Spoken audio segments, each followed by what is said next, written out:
Good evening, Canby. Welcome to the Canby Urban Renewal Agency meeting for, what is today, April 19th, 2023. I'm going to go ahead and call the meeting to order here at 6 o'clock p.m. And the first item on our to-do list here, since it's our first meeting of the year, is the election of a URA chair and vice chair. So we'll see if we have any nominations here for chair.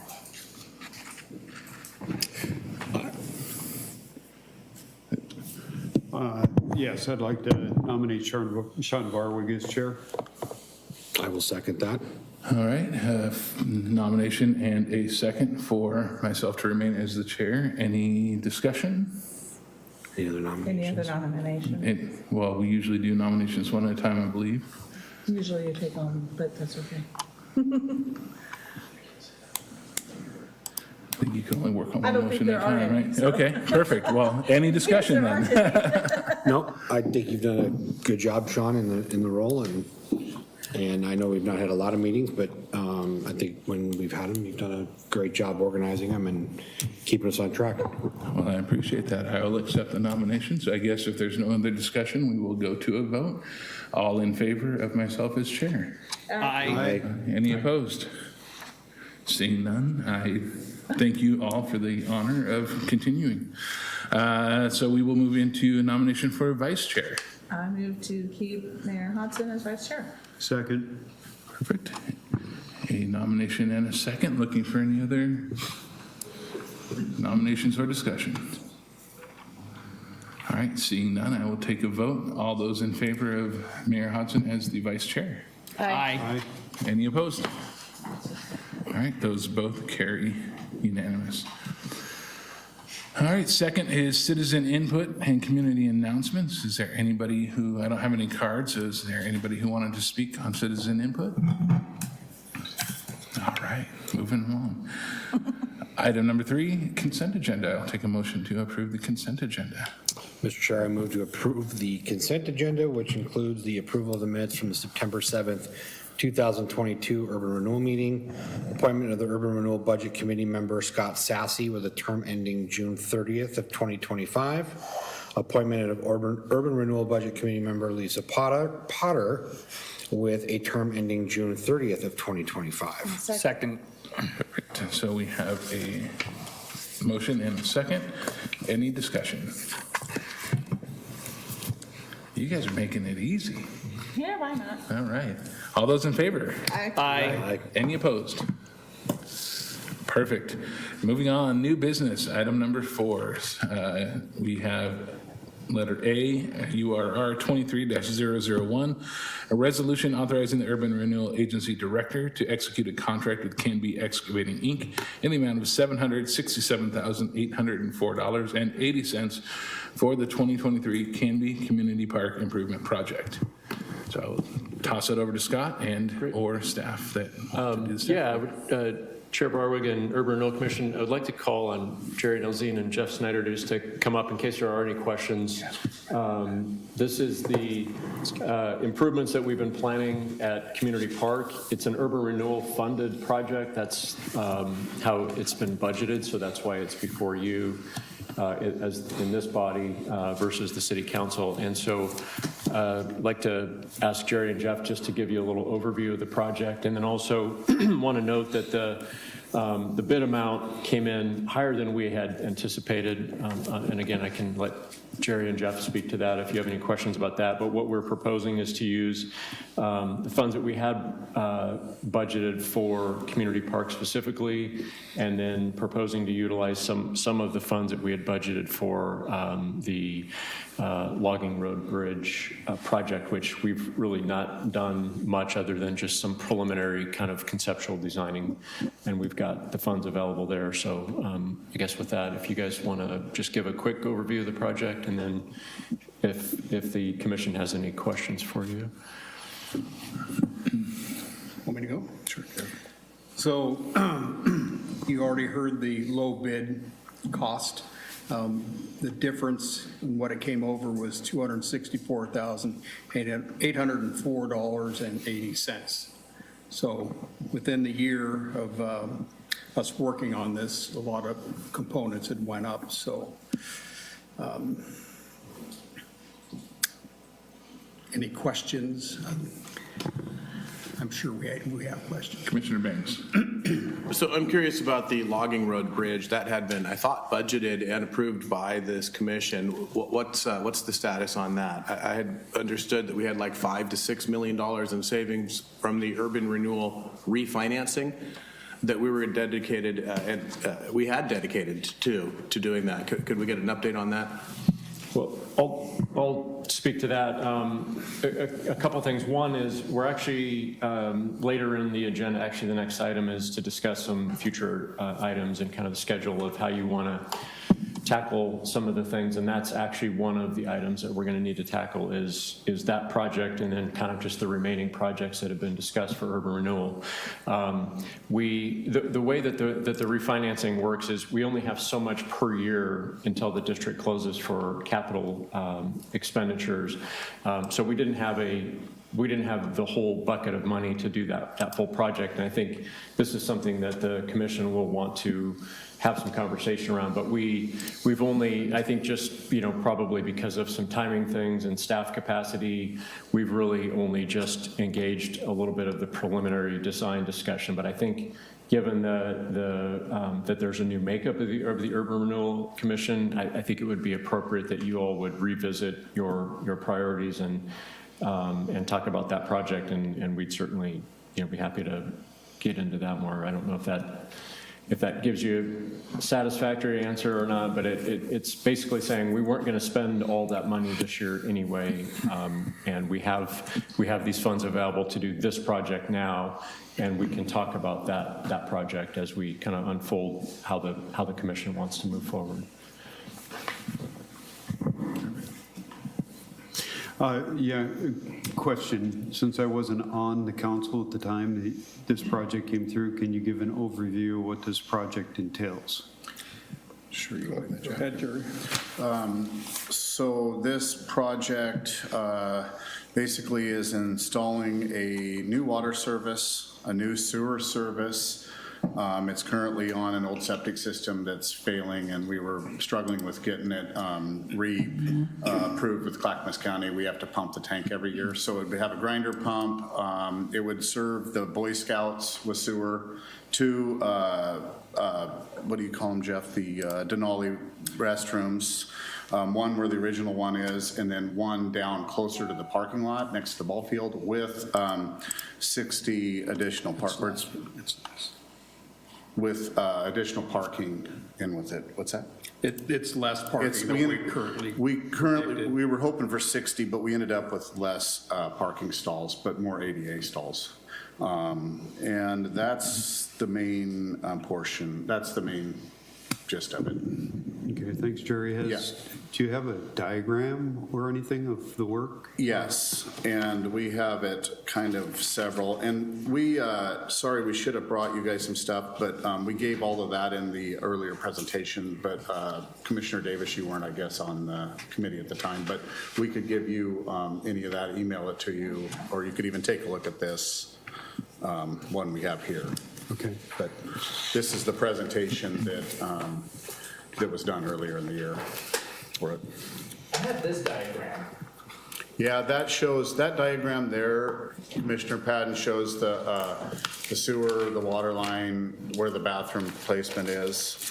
Here was some of the information. Thank you. Okay, while you're reviewing that, I want to come back to Commissioner Banks because I think you had some follow-up questions. Right, I had an inability to get the green light to come on. Yep. So this has been my highest priority ever since I became a city councilor, so I'm in favor of it. I'm not comfortable with the idea of an either-or option, but this is my highest priority. I will support this. Thank you. Commissioner Patton. So it's no surprise that there was an overrun on this project because of how much it involves and materials and such. Is it possible to just fund the amount without stealing from the Gateway project from urban renewal? Or is that not, or can we not do that? Well, the amount of funding that's available for capital projects in the urban renewal budget each year is limited. And it kind of, again, from year to year, we only have so much revenue available, and, you know, sometimes we compile that for a few years and then do a project, for example, but so it's not really a matter of it's just dedicated to this project or that project. We kind of have a limited pool of money for this current fiscal year, so we can certainly look at how much is available over the next 2 years before the urban renewal district closes. And then you as a body can make decisions about how you want to direct those priorities. What we heard, I think Commissioner Bangs was talking about this being a priority. I think we heard that this was the top priority immediately from the Urban Renewal Commission, previous commission as it was made up then. And so we've been moving forward on this with that intention in mind. So what we're doing tonight is just giving you the ability to go ahead and fund this project if we want to get this done. And then we have the ability to continue that conversation going forward on, you know, if the logging road bridge, to the extent that it was discussed before, if that's still the priority, you know, after this project, we can talk about how much money will be available to direct towards that project. If I could add one thing too, Scott, I know that I saw the presentation for the ARPA funds that we were requesting 110,000 for the utilities portion of this, the water and the sewer, for this project too. Yeah. And so, thank you, Jerry. That's a great reminder. So as we, I think the mayor and I just talked about rescheduling we were going to do the ARPA funds discussion with you as a work session at a meeting that got canceled previously. Vice Chair Hodson, but Mayor Hodson and I had a conversation just recently about getting that back on the docket very soon. So to Jerry's point, if the council takes action and supports that recommendation, what will happen basically is that money will pay back some of this project, and that will free up that money going forward for other projects like the logging road bridge, or however this commission decides it wants to spend the remainder of capital funds available. So, yeah. So I have a quick follow-up question with that then. So we had gotten an email that there's some sort of report due by April 30th as far as what ARPA funds are going to be used for. Does that impact our list?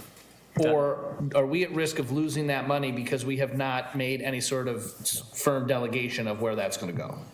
No, we're fine on that. That's just continual. I think it's a quarterly reporting that we do. I guess some of you are getting emailed from that, but we're already doing those reports. Okay. We have plenty of time left to commit the funds and then to spend them. We're well within our time, and we're not in jeopardy of losing that money. Okay, great. So just, yeah.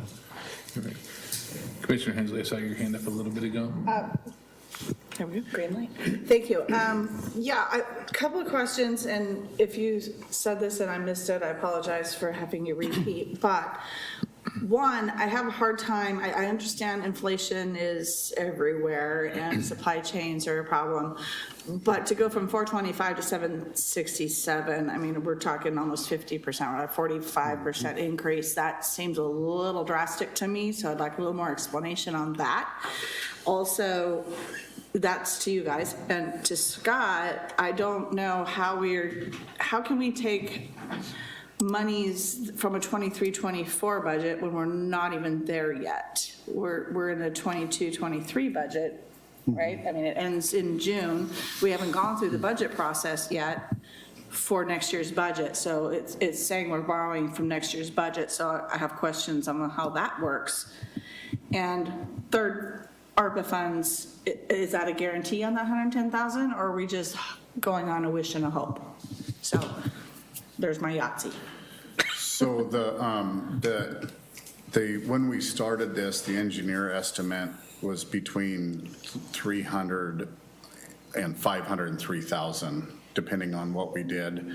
Stuff was added. By the time we got through this, the price just was, everything went through the roof on pricing on this, and we were way underestimated it. We should have been higher on our engineer estimates. And So the scope didn't change, it literally was This- just price increases? the scope started, this has been going on, I don't know, Commissioner Banks, when did this start? I mean, I'm trying to think back on the time frame when Like a this year was ago, brought to wasn't us. This, I brought this up in the first half of 2021. Yeah, and then started off with just replacing a bathroom, then working with the Parks Advisory Committee. They were $109,000 each. Working with the advisory committee, then we had more ideas of adding more parking because of the safety concerns down there we have with police and fire. The whole thing turned into, then there was kind of a request to repair the sewer because it's above our drinking water source. So that added to it. We looked into actually trying to go closer routes like into Village on the Locks, stuff like that, but it was a complete private system down there. So we would have had to take over a whole nother sewer pump station, enter into some agreement with them to do that. So that wasn't possible. And then finding out, Jeff had ended up with some major water leaks down there and finding out that the water system was old. So we ended up, we felt comfortable with the 500,000 being safe, and we had no idea that it was going to come on this high, Commissioner Hensley. It just outrageous on price. And I wish we would have been ahead of that better. And the ARPA funds, or is that It's just a? fully like, eligible. Open a prayer, or is it gonna? It's fully eligible for the ARPA funds. Yeah, With the, it's, that will be a council decision, and so it is teed up for you to support that as the council, not as this body, when you get to that conversation, and so that will be your decision at that point. So it's available. And that's 110,000? correct. Okay. And then- And so back to yeah, the the- question about the budget, and then I forgot I had a fourth question is, and it would be to Scott, is we had money allocated to a dog park on territorial, can't we use some of those sources instead of urban renewal? That we were gonna use for a dog park over there? I mean, if we had 900,000 allocated, it seems like we could take some of that, so those two Sure. are to you. Thank you. Sure.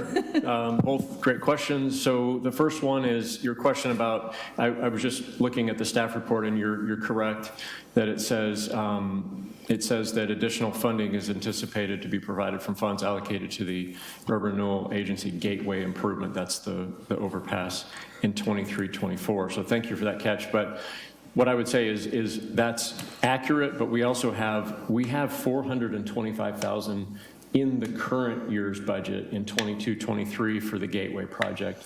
This, because of the time where we're at right now in our fiscal year, this is likely to span into the next fiscal year as a project.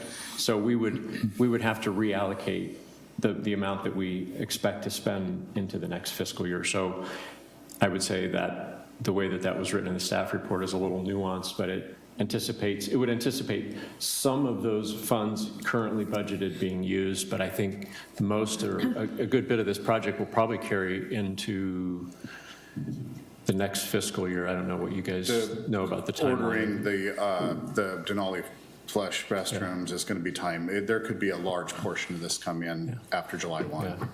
So we're going to span 2 budget years, but so we have 425 budgeted for this project. It says community park. And then we have another capital expenditure that says for the gateway improvements, and that's also 425,000. So we have 850,000 total. The way the budgeting works is it names the projects, but from a legal budgeting perspective, it's capital funding available for you to direct us to go forth and spend how you best see fit. The last part of your question, basically, yes. And now we have to keep switching saying you're not the council right now. The council could direct that some available funding that isn't being spent on other projects could go towards this project. The way that would have to work is the city fund would have to pay urban renewal, and there'd have to be an exchange between city and urban renewal, which isn't an unusual thing at all. So that certainly is a possibility. And we did budget, I believe it is 900,000, and we've not spent nearly that. I think we did spend some on some preliminary design stuff, but the majority of that is left. And this project doesn't qualify for SDCs because it doesn't expand capacity? Is that what I'm understanding? Or does it expand capacity in any way that we could use SDC funds? It's listed in the CIP for next budget cycle for improvements. I think, is it for additional work? Yeah, For additional so work. for some additional work. So that would open up SDC funds for this if you chose. This one is more of a replacement of existing facilities. I think future phases probably are where you're going to expand or increase the capacity where you'd be able to use. My recommendation on this one would be not to spend SDCs for this part of the project. Since you do have some other funding available, and we've got some alternate sources that, as you're wearing your council hat, you could certainly have a conversation about directing some other city funds to urban renewal to support this project if you wish to do that. But my recommendation would be not to spend those SDCs on this part of the project because it's a little bit more of replacement of existing facilities than it is expanding capacity. We'll be doing more expansion of use and capacity at a later point with that project. So that was gonna be my question, when I think of urban renewal, the idea that goes through my head is how does it benefit all of the players in urban renewal? We are the urban renewal agency, but we are not the only people that are affected by our decisions. There's obviously multiple jurisdictions that are affected by us spending money.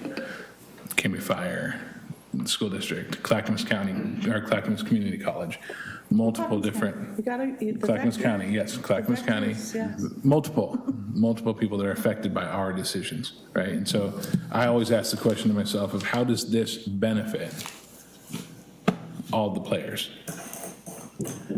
To me, it really looks like new restrooms, pump station, collection system and permit, abandoning existing. This really benefits Canby. To me, it doesn't necessarily benefit all of the players. And so my question was the SDCs of why can't we make this a Canby project, not an urban renewal project? Why can't we make it a city project? Because it benefits us more than it benefits the other players in the game. I know we saved $6 million. I still believe that we owe it to those people who gave us the extension on our urban renewal agency to say we're going to try to do our best to close it, even if it's a month early, to say we've done our best to try and close it early. So I don't want to say we saved $6 million, let's spend a whole bunch of money. Yeah. Right? And so I want to ask those questions of how can we spend, or how can we better spend money on this? I think this is a great project. I really, really do.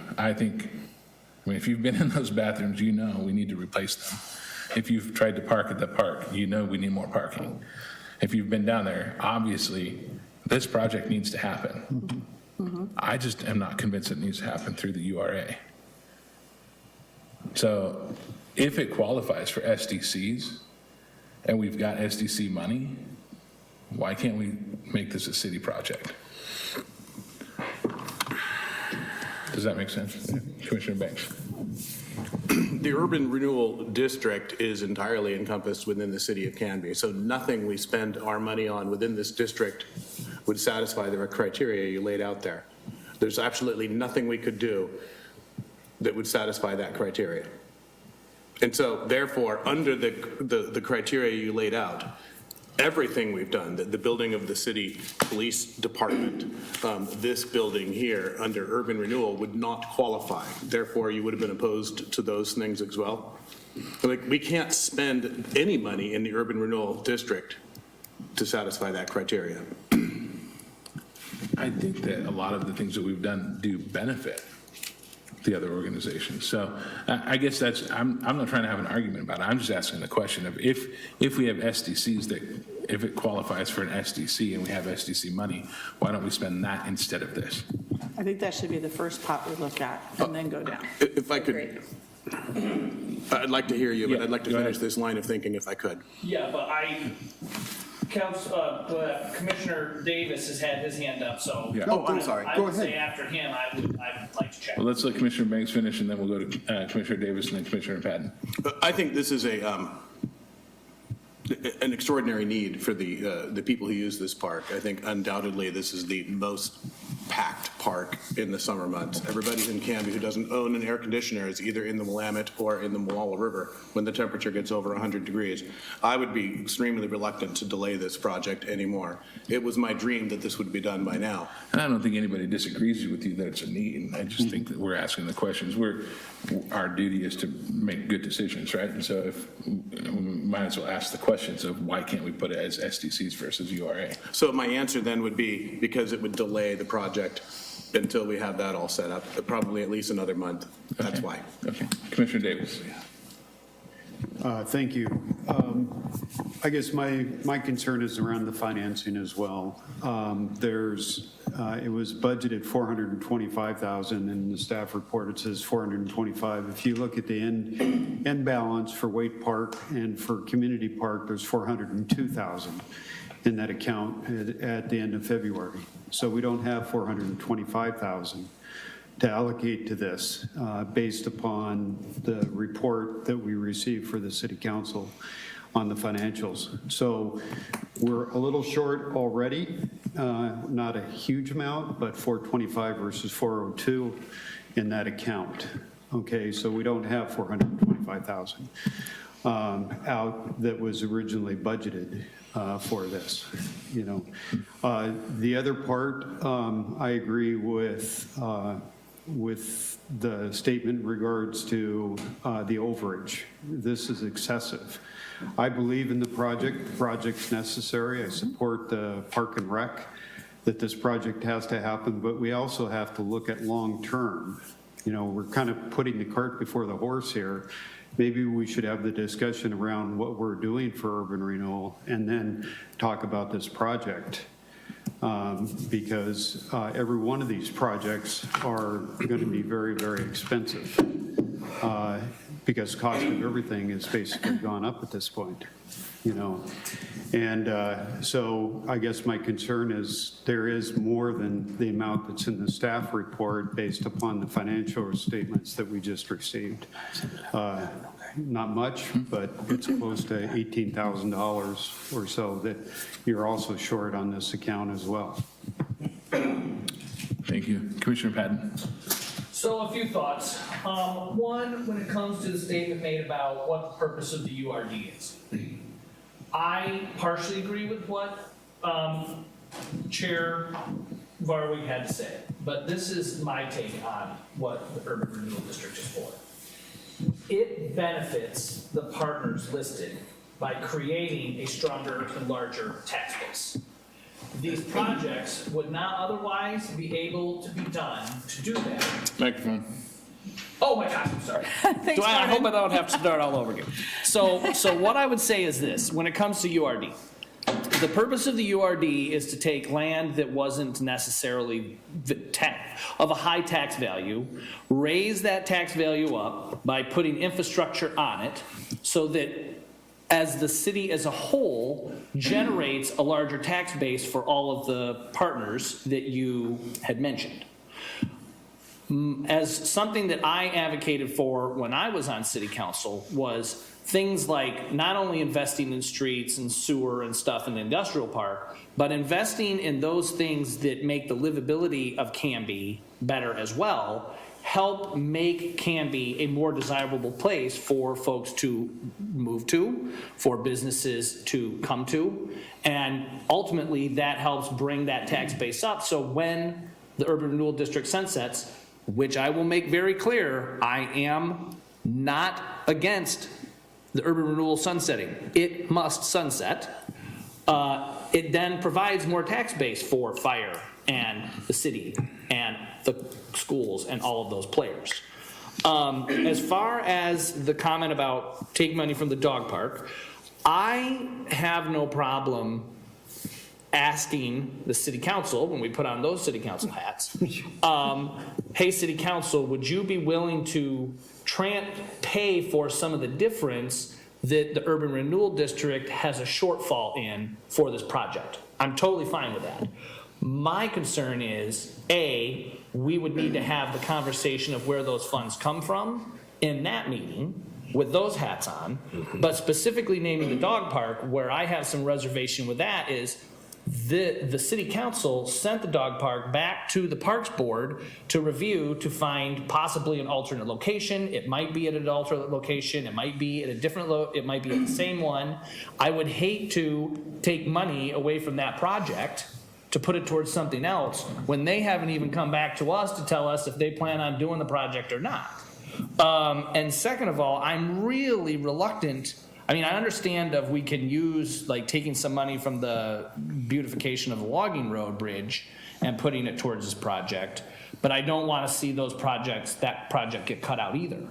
And so, you know, I guess for me, I would like to see this project moving forward through, like, as we're stating as far as this funding source goes, and then on the city council side, have a discussion about how we may reimburse the URD some money from other funding sources to help make them whole. That's my thoughts. Thank you. Vice Chair Hazen and then Commissioner Hensley. Thank you, Chair Harwick. I just want to clarify the difference. So our initial, I guess, forecasting of this project and where we're finally ending up, we were just that far off in what the projection was On the monies. on the money side of things. There was 425,000 budgeted. Okay. And so now here we are at whatever. Okay. So I guess my first comment would be, based on the inflationary pieces that have gone on, and I'm saying it for my benefit, because I know you guys and I know Scott are already probably looking at going back through projects that are coming up and reforecasting, or looking at the engineering pieces again to make sure that the dollars are different, or if we've had an increase, what that is, so that we can recalibrate those pieces. If not, please do that for this agency, and I would say also for the city council. This project, all in all, for me, for the urban renewal district and this particular project, there was a reason back when this plan was created, the community park was put into the urban renewal district for just this piece, because this park has been long neglected. I remember doing a volunteer activity trying to clear brush to get there's actually a trail that goes back there. I remember spending a whole Saturday working back there to get that trail cleared out so that it could expand some of the use of that park. We're making huge investments in the pond. And here we are with a bigger investment to upgrade the bathrooms, because I agree with Councilor Bangs. It is, it doesn't even have to hit 100. I think 80 degrees and the park gets packed down there. So to me, I think there was a reason this was put in there. There's a reason why Waite Park was put in there, because those are the benefits that we can see from the investments that we have made in the unsexy things of streets, water, power, and sewer, right? To get some of these dividends back into the community. Nothing against the fire district or the school district or Vector or the county. That was our vision, that was our plan, that's been our execution, and that has been for the benefit of Canby and the betterment of Canby. So to me, I think this is a project that is worthwhile. I mean, I'll entertain funds from elsewhere, but there's a lot coming up infrastructure-wise that I am really, really hesitant to pull STCs unnecessarily, because there's a lot coming up in that regards that we are going to need to have at the ready. So to me, this is, yes, the price tag is doubled, and that bothers me, but it is, that's where we're at. So I'd like to see the agency move forward with at least getting this project going.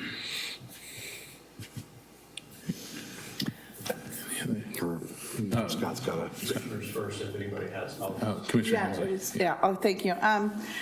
I don't disagree. This is a project that needs to happen. Commissioner Banks, you're absolutely right. Those bathrooms do need to be fixed. Parking, the whole project, I'm not against the project at all. I just question the financing. And I feel like we should go to SDCs first, if is it all eligible. And then we need to look at the parks budget next before we come to urban renewal. And this is no secret. Commissioner Banks brought up this building and the police building, and I don't like the fact that those funds came from urban renewal for those. I adamant that if the project doesn't, hello? If what we're working on, if it doesn't produce a tax increment, we shouldn't be using tax increment financing to fund it. So I have a problem spending urban renewal dollars on something that doesn't produce a tax increment. But it is a needed project. I think that we should probably just look at SDCs first, then the general fund for parks, and then urban renewal is a last resort on this particular project. I'm not arguing that it needs to be done. I absolutely am supporting the project. I just want to make sure we are being the most diligent in the financing. Commissioner Banks. If we were to delay this project an additional month or two while we looked into different financing, could we expect that the prices would stay the same or go down for these materials? I'm asking a rhetorical question. This is going to be more expensive the longer we get this thing launched. So far, nothing started to get cheaper. We're Right. waiting for that day, but If I may expand on that, correct me if I'm wrong, but the city has already started down the path of a contract on this project, correct? we had a bid opening, and we're obligated to deliver a contract with low bidder by next Friday. If we wait past that day, there'll be an instant, if we decide to continue, there'd be an instant change order and an increase in cost. So we have to make a decision tonight on this. Otherwise, it's going to drive the cost up for this project even more. I am for approving, moving forward with the approval of this, and then requesting that the city council, once we put those hats on, see if there's any way to reimburse some of the difference to the urban renewal district for some of those costs. So are you making a motion then? Or we have a citizen that wants to speak That's on why I'm it, not so- making a motion yet. Okay. And Scott's got. And Scott's got some stuff, so we'll go to Scott and then we'll go to Barry for citizen input. Thank you, Chair. The great conversation, and actually some of what I wanted to talk about, I just got raised here in the last couple of minutes, but I just wanted to offer some clarification for your decision-making.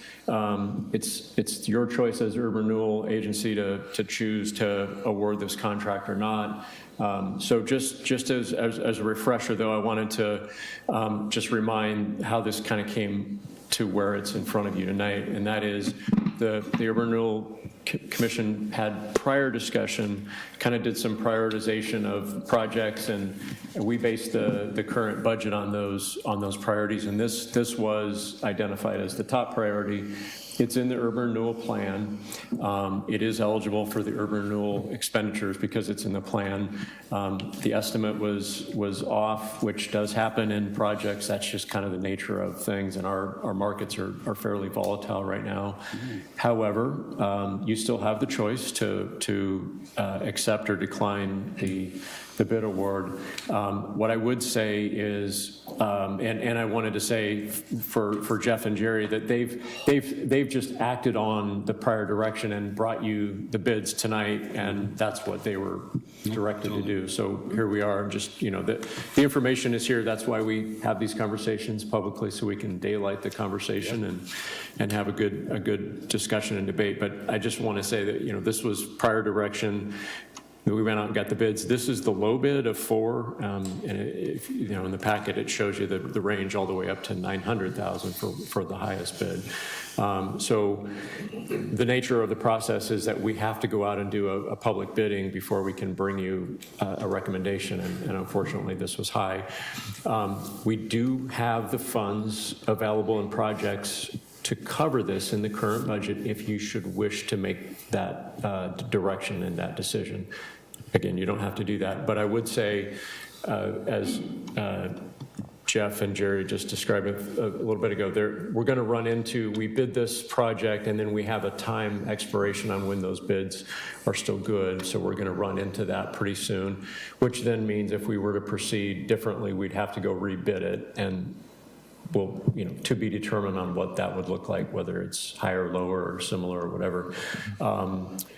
The last piece, though, I did want to make sure it was clear for you to understand when you're making a decision about this is, if you were to award this bid with the funds available through urban renewal, and then I think request to then ask the city council to consider exploring and directing some of the funds this way, you can award that bid. You do have the funds available in your capital projects in urban renewal right now. Yes, you'd be bumping into how much, close to how much is left in the current budget year. Then we'll have more money to talk about in the next fiscal year.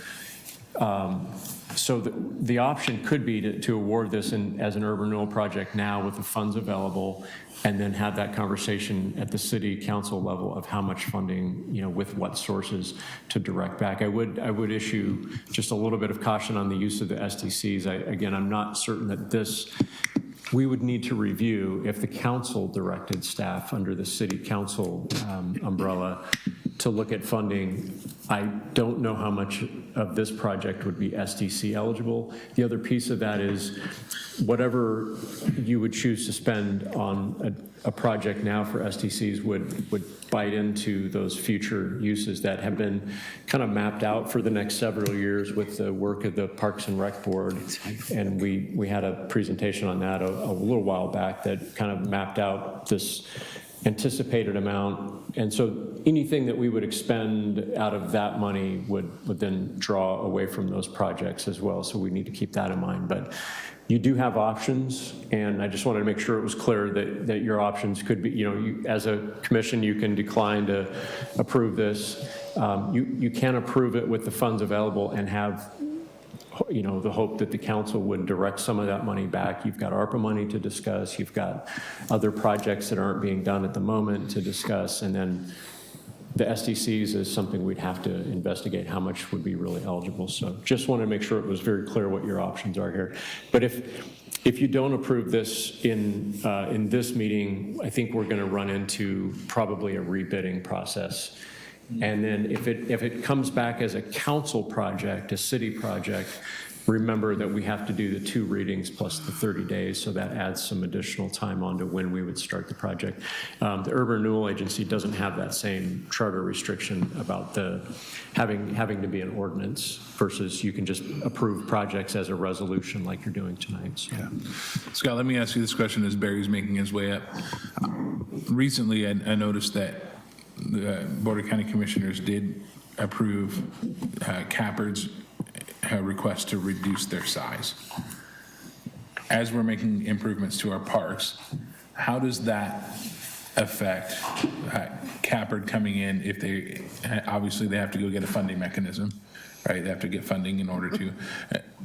Do we then turn over our park system to Cappard, or do they purchase our park system? How does that work? And I know that's a lot of weeds to get into. But I just want to make sure that as we make our decision tonight, that if URA is upgrading parks, that then becomes ownership of Cappard, that we're keeping that in mind. Yeah, a great question, but I don't have great answers because there's a lot of process ahead on that still. Yeah. You're right, there has been some significant movement recently, and I think a lot still to be figured out. So I would not really be comfortable saying what that looks like just yet until more of that conversation has happened. But all I would say is possibilities exist going forward for partnerships or another source of revenue to support the Parks and Rec system, but lots and lots still. Lots of weeds, deep weeds, and I appreciate that answer.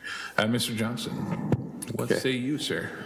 Well, I'm Barry Johnson with the Parks and Rec Board, and there's a lot to unwrap here that's been discussed, and I'll probably miss a bunch, but this park is, for the citizens, like everybody agrees on. It's for the citizens of Canby. It's for the betterment of of our city. And these improvements are necessary. I mean, we do need the restrooms. The parking is a safety issue. I mean, you hear from police, you hear from fire, emergency vehicles trying to get down that entrance into there. In the heat of the summer, cars are parked on both sides. It makes it difficult. If somebody's life is in danger, they may not get there in time, and it becomes an issue. Okay. The money situation, I mean, we've talked about, we're at 4.25, and now it's at 700 and something, and if we wait, it's only going to go up. It's going to continue to go up. And we need to take advantage of this situation, using the URD funds and then paying back from ARPA or whatever. I mean, it only makes sense. Utilizing the SD, we've got a lot of projects on our plate. There's a ton that we are working on and trying to forecast and planning out. If we can use the URD money and not tap the SDC funds, we can use those SDC funds for other issues, other projects that we have forthcoming. I mean, the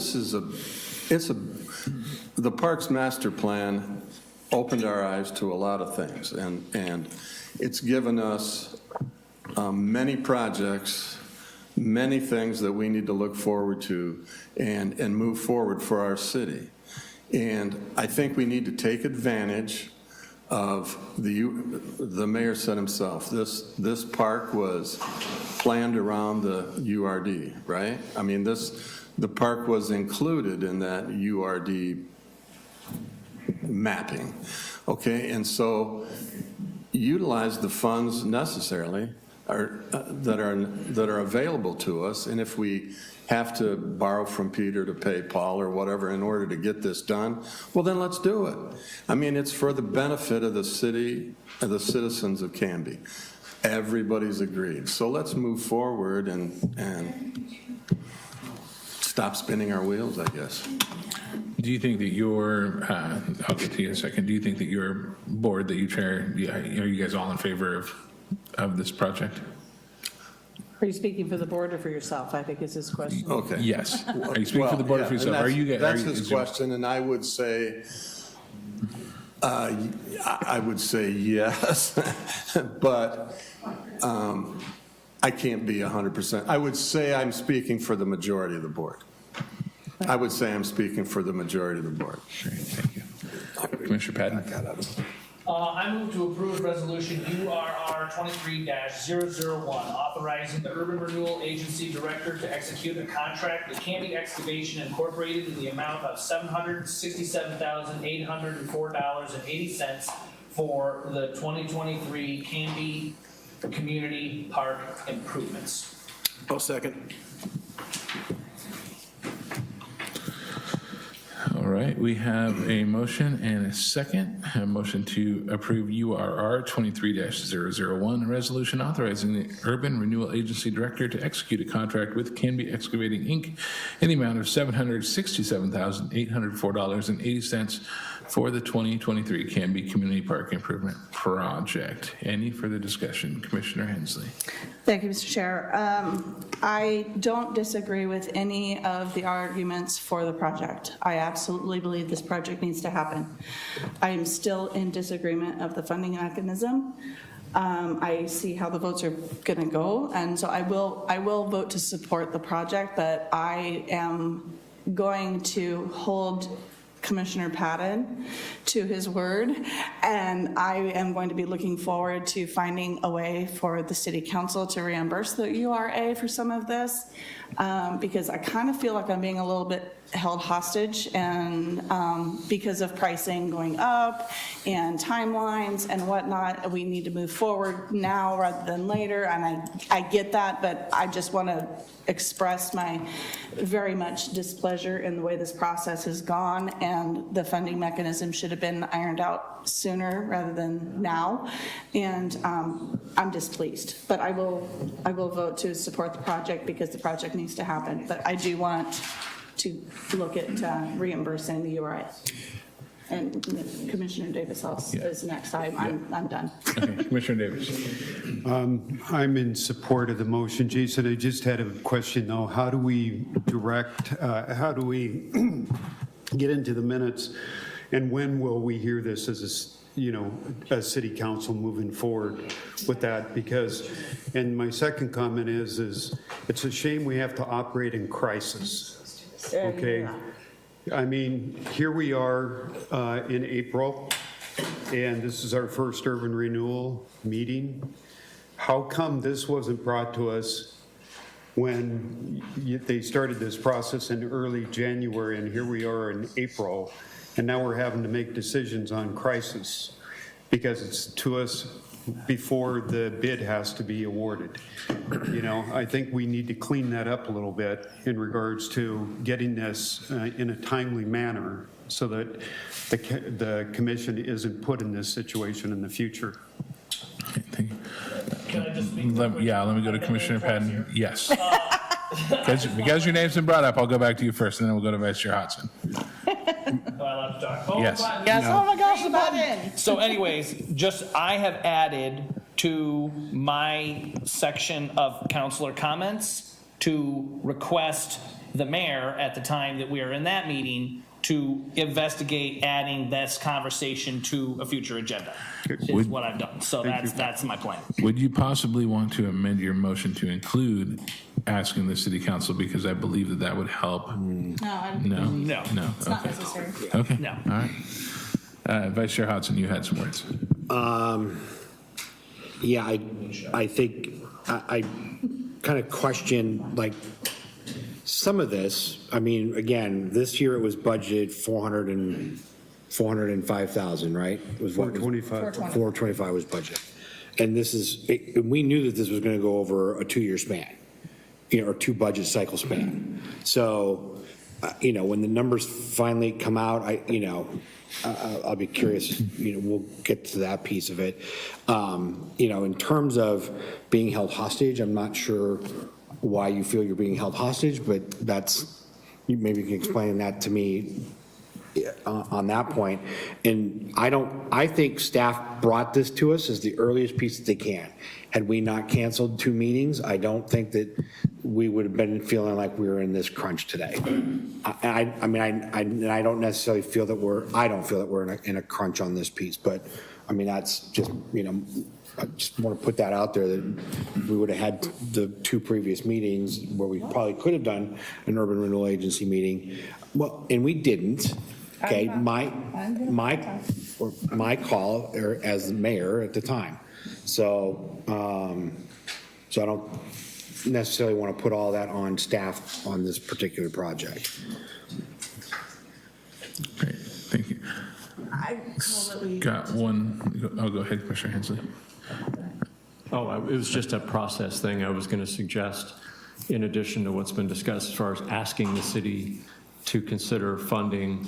It might be appropriate, if it's the kind of the consensus of the board, that the chair would write a memo formally to the mayor and ask that you consider this request from the urban renewal agency. That might be a kind of a good way to formalize that discussion. Just I think that's a great idea. I think it's a fantastic idea, and I'm committed to doing so. Great. So keep an eye on your emails. I will watch for my email. Awesome. All right. Well, if there's no further discussion, we have a motion, we have a second, we've had discussion. Let's take a vote. All those in favor? Aye. Aye. Any opposed? That passes unanimous. Thank you, everybody, for the discussion. I don't expect to collect my paperwork section discussion. That's all right. All right. Well, with 5 minutes left before our city council meeting, the only other thing left on our agenda tonight is an adjournment for the urban renewal meeting. So I will take a motion to adjourn. Oh, Commissioner Banks. I was just going to recommend that we schedule an urban renewal meeting again in the future to discuss item B. You were right. I forgot item B. Business? Should we continue, or do I you would want to do move that? then to table item B until our next urban renewal meeting. That's a Second. That's a lengthy discussion. Is that a second, Commissioner Hensley? Who's the second here? Seconded, okay. Yeah, Jen did. So a motion has been made, it's second to table item discussion B to a future agenda. Any discussion? Yes, can we do a date certain tonight of when that meeting can be? Yes. I Absolutely. want to get it on the docket. Staff, can we do this at our next regularly scheduled meeting? May 3rd. I don't want this to go too long, so if Yeah, we can do this at our next. Yeah, and I always want to try to coordinate with the council meetings as well, and I'm looking at Vice Chair Hodson, who also happens to be Mayor Hodson, and I know we talked about the next meeting schedule being that we have something prior to the regular council meeting. Yeah, do you remember off the top of your head what it was? It was, Was it the ARPA? No, it was an executive session. Oh, that's right, that was the, yes. So- That's not a burning hot potato to have a conversation about, so that can be put off to the second meeting in May. So, like it. yeah, based on, thank you for the reminder, yeah. And just to maybe put a nice bow on this, that this conversation that just happened was kind of the idea of to get the ball rolling for, let's start mapping out, because you had some discussion in the prior subject about when things are coming to urban renewal and that kind of thing. So really that was the intent, was to get, just to get it on the docket that we're having some things that we're going to need to be discussing, so. Sean, Awesome. Discussion, yes. real quick, is it possible before that workshop that we get a list of all the projects that are currently being planned with the dollar amounts? Yes. Correct, thank you. Awesome. Well, so it's been moved by Commissioner Banks, seconded by Commissioner Davis, to move discussion of future agenda items and schedule to the May 3rd meeting. All those in favor? Aye. Aye. Any opposed? That passes. And move to adjourn. Movement to adjourn. Second. All those in favor? Aye. Any opposed? Awesome. Well, I will just make this announcement to those of you in the gallery that have just arrived tonight. This was our Urban Renewal Agency meeting. You are not late. City Council meeting is coming up in about 4.5 minutes. So.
Good evening, Canby. Welcome to the regular city council meeting today for, holy smokes.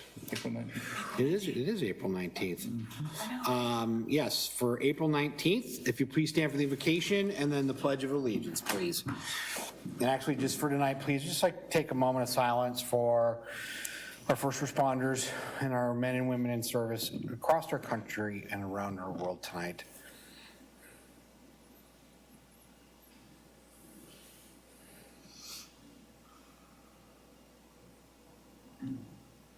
Thank you.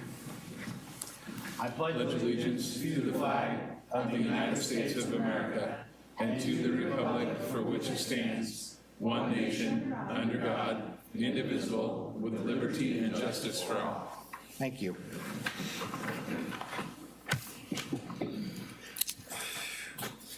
Next on our agenda this evening is citizen input and community announcements. So this is an opportunity to address the council on non-agenda items or make an announcement about an event or something that's going on. If you are interested in speaking to the council, back on the podiums are the yellow cards. Please fill them out. Bring it over here to Maya, our city recorder, and she'll make sure that I get it and that you get your time. The time is 3 minutes to address the council. If you need more time than that, you can buy from somebody else, or if not, then keep it as brief as you need to. We will do our best to answer any questions that come up, or if it's something that the city needs to look into, then the city administrator and I will figure out what that looks like and how quickly we can get back to you on that. So the only card I have right now, and I'm sorry, is it Denise? Donis. Donis, thank you. Donis Brown, wanting to talk about the library.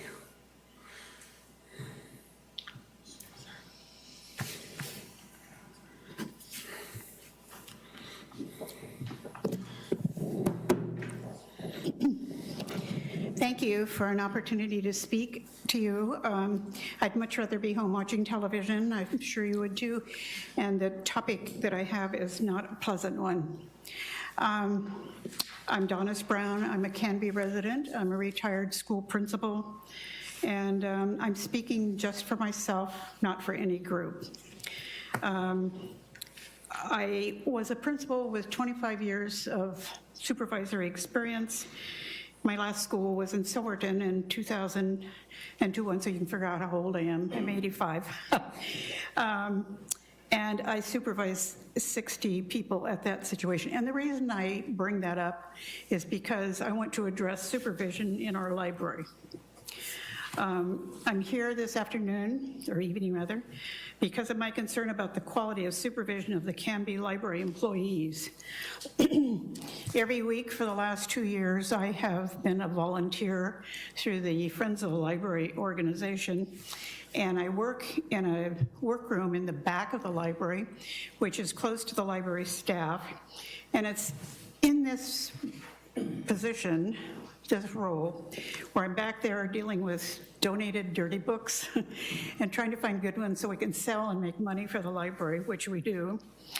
But I couldn't help but notice through the years the employees, sometimes in tears, sometimes angry, anxious, and I can remember my partner and I would say, "What is the matter?" It's, "Well, I'm not supposed to talk about it. I can't talk about it." And I'm told we're only supposed to talk about the weather with the public. And what I learned was there's paranoia going on. And this library is a gem. It's a beautiful facility, wonderful staff, they're talented, they're helpful, and despite their unhappiness with their supervision, with their director, they do a fabulous job. The interaction of the director of the library with we volunteers has been basically none. We meet the Friends of the Library, and by the way, I'm not speaking for them, as I said. I did not get their permission, I'm just here on my own. But we recently had a Friends of the Library annual meeting. We only meet once a year, and the director of the library gives a speech generally at this meeting. This last time, he sent it in writing, had somebody else read it, and he wasn't there. The year before, he did deliver the message, but he left immediately afterwards, does not interact socially. I guess as a school principal, it's hard for me to imagine. It's sort of analogous, this whole situation, to a principal and a PTA. The PTA would support my schools, and I would support them. I would go to their meetings, I would interact with them, and be appreciative of their efforts. This has not happened here in this situation. I want to give you an example of an interaction that it's so weird, really, but I'm going to just share this with you. And there are emails to back this up, so it's not like something that I imagined. But the president of the Friends of the Library got a very formal email from the director of the library saying that that it was an ethical issue. And there are ORSs involved, laws being broken because Friends of the Library were using the copier that belonged to the library. The president, who at that time, she's no longer the president, but she's a friend, and we had coffee this morning, and I reviewed this with her to make sure I got things straight. And she sent me a copy. I had read it before, but she sent me a copy of the letter that was sent to her as president then of the Friends of the Library, saying this is an ethical issue, it's serious, you're breaking the law, you're using this copier, and it's supposed to only be for employees. And my friend, the president's response was, oh, well, why can't we sit down and talk about this? There's ways to solve this. Well, I guess if my 3 minutes are up, I'll need to stop. Yeah. But basically, to wrap this up, his answer was, there's no solution to that. So, that's the way it would handle. So I guess the big concern is people retiring and leaving, good people, before they really should, before they really wanted to, because they can't stand the supervision that is missing, the positiveness that's there. So I have a couple of recommendations. I guess I'm going over time here, but I'll be quick. Yeah, we do need to, there's somebody else that's put in a card and whatnot. Pardon? There has been somebody else that has put in a comment card as well. And what I'd say is that we have your phone number, and so I'll have fine. Our city administrator reach out to you and talk to you about it. I'd be happy to share some more thoughts about this. Thank you. Thank you so much for coming. Thank you.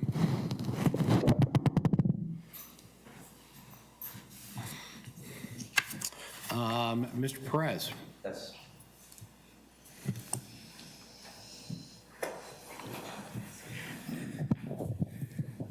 My name is Greg Perez. I live here in Canby, 121 Northwest 12th.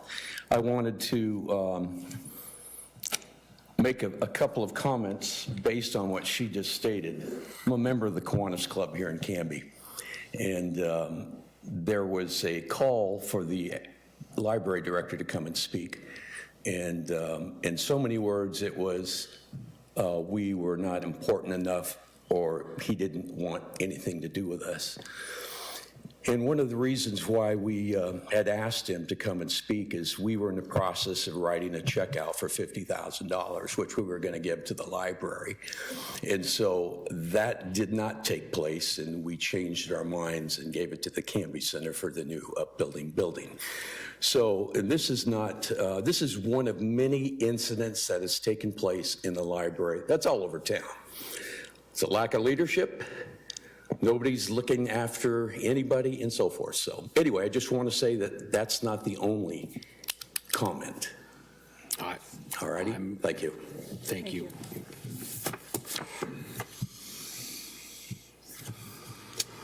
Okay, thank you both. I appreciate it. I have no other announcements or anything that I'm aware of, so I created a 2B part, and so as many of you know, our city attorney has been out, and so we've contracted with Barry Elsner and Hammond, and so I want to take a moment and introduce David Doofman, who will be helping us out here for the next couple of weeks and keep the council on a straight and narrow here in Joe's absence until he returns. So David, welcome, and thank you for being here. Thank you, David. Next on the agenda this evening is the consent agenda. Mr. Mayor, yes. I move to approve the consent agenda that includes the minutes of the February 15, 2023 City Council work session and regular meeting, the appointment of member Randy Tessman to the Transit Advisory Committee for a term ending March 31, 2025, and the reappointments of member Tyler Frankie and member Adrienne Carlson to the Transit Advisory Committee for terms ending March 31, 2026, and the approval of the OLCC application for a warehouse and wholesale sales only license for Dragonberry Suites LLC located at 888 Dragonberry Lane. I will second. Motion's been made by Council President Hensley and seconded by Councilor Varwig to approve the consent agenda, which includes the minutes of the February 15th, 2023 City Council work session and regular meeting. Appointment of Randy Tessman to the Transit Advisory Committee for a term ending March 31st of 2025. Reappointment of member Tyler Frankie and member Adrienne Carlson to the Transit Advisory Committee for a term ending March 31st. And approval of an OLCC application for a warehouse and wholesale sales only license for Dragonberry Suites LLC located at 888 Dragonberry Lane. Any comment or discussion? Yes, Councilor Banks. Mr. Mayor, I'm possibly incorrect here, but item number C regarding the appointment of Frankie and Carlson, didn't we just do that? I could swear we did that already. Yes, we did. However, the terms that they filled ended in 2023. So it was, they were filling the remainder of those terms, and now they are being reappointed for the next term. Yeah, I had the same question. I had to do some reading. Great question, great answer. Great. Any other discussion? All those in favor? Aye. Anyone opposed? All right, that carries 6-0. Next on our agenda this evening is a public hearing. We actually have two of them. The first one is the Economic Opportunity Analysis report. So I will read the first piece here regarding our hearing. The matter presently before the hearing body requires a public hearing. All interested persons in attendance shall be heard on the matter. This public hearing was noticed, and those who wish to speak were instructed to contact the city recorder. We did not receive any requests to speak at this time. Those people that are interested in testifying as either proponents or opponents, please indicate your desire to speak by raising your hand here in the audience or virtually, which is just Councilor Maldonado, and then handing a card into the recorder if you're here. For longer presentations, proponents and opponents may buy time from one another. In so doing, those either in favor or opposed may allocate their time to a spokesperson who will represent the entire group. All questions must be directed through the mayor. Any evidence to be considered must be submitted to the hearing body for public access. All written testimony received both for and against shall be summarized by staff and presented briefly to the hearing body during the staff report. The public hearing will be conducted as follows. There will be a staff report, then questions by this body. I will then open the public hearing, and proponents, so those that are for it, will be each given 3 minutes to speak, and then opponents, those that are not in favor, will also be given 3 minutes. I will then close the public hearing, and then any additional questions by the hearing body, discussion by the hearing body, and a decision shall be made by the hearing body at the close of the hearing, or the matter will be continued to a date certain in the future. This will be the only notice of that date you will receive. Does anyone have any questions about the procedures of this hearing or the next one? None? Okay. We will go into the staff report. Mr. Mayor, I'm gonna call on Don Hardy, our planning director, to give you a staff report. Good evening, Mayor and council members. Maya, thank you for bringing that up. Just bear with us for one sec. Good evening. We're again talking about the economic opportunity analysis work that we've been working on for over the last year. This is a culmination hearing for that process. Just kind of some words overarching here. This is really a guiding document that will be feeding into the comprehensive plan and transportation system plan work that is currently started. So it is broad in its nature. It does give specific parameters around policies. Yeah, okay, thank you. Okay. Thank you, Maya. Around policies, and part of that discussion tonight is getting your feedback on the policies. You've seen this before. We've done multiple work sessions over the last year on this, and if there's anything else you'd like us to include in that, I'm also going to go over the Planning Commission recommendations. Again, they were giving more specifics to the broad objectives that we'll dive into in a moment here. Maybe. Technical difficulty. Thank you, Maya. So just kind of where did this all start from? We received, the City of Canby received a grant from the Department of Land Conservation and Development for this work. And I wanted to make an introduction. We have Tim Wood here from FCS Group, they're economists. He's here tonight in our back room area, and he's here to talk about detailed questions that if you have questions on modeling and kind of what the basis of the information is, he's here to answer those. I also wanted to, before I go any further, Jamie Stickle is here as well, our Economic Development Director, and Jamie and I have been working closely on this as we've been going through this process, including the advisory committee that was formed, and she attended all those meetings, and we work closely together on this. We do have a deadline to get reimbursed for the $50,000 grant that we received, and that's by the end. We have to have the approval by May. Actually, we have to have the documents, the deliverables in by May. So the timeliness of this hearing tonight is important. So this is kind of where have we been, and this kind of overlaps both the housing production strategy as well as the economic opportunity analysis, but you can see the dates on the left there, starting back in January, and this does not include everything that's happened here, but there's a public open house, joint work session back in March, and we had a planning commission hearing March 27th, and now tonight we're before council members. So really kind of what is the broad framework here for why are we here and why are we doing this? We're really looking at trying to identify the land base that's needed for jobs for the next 20 years in this community.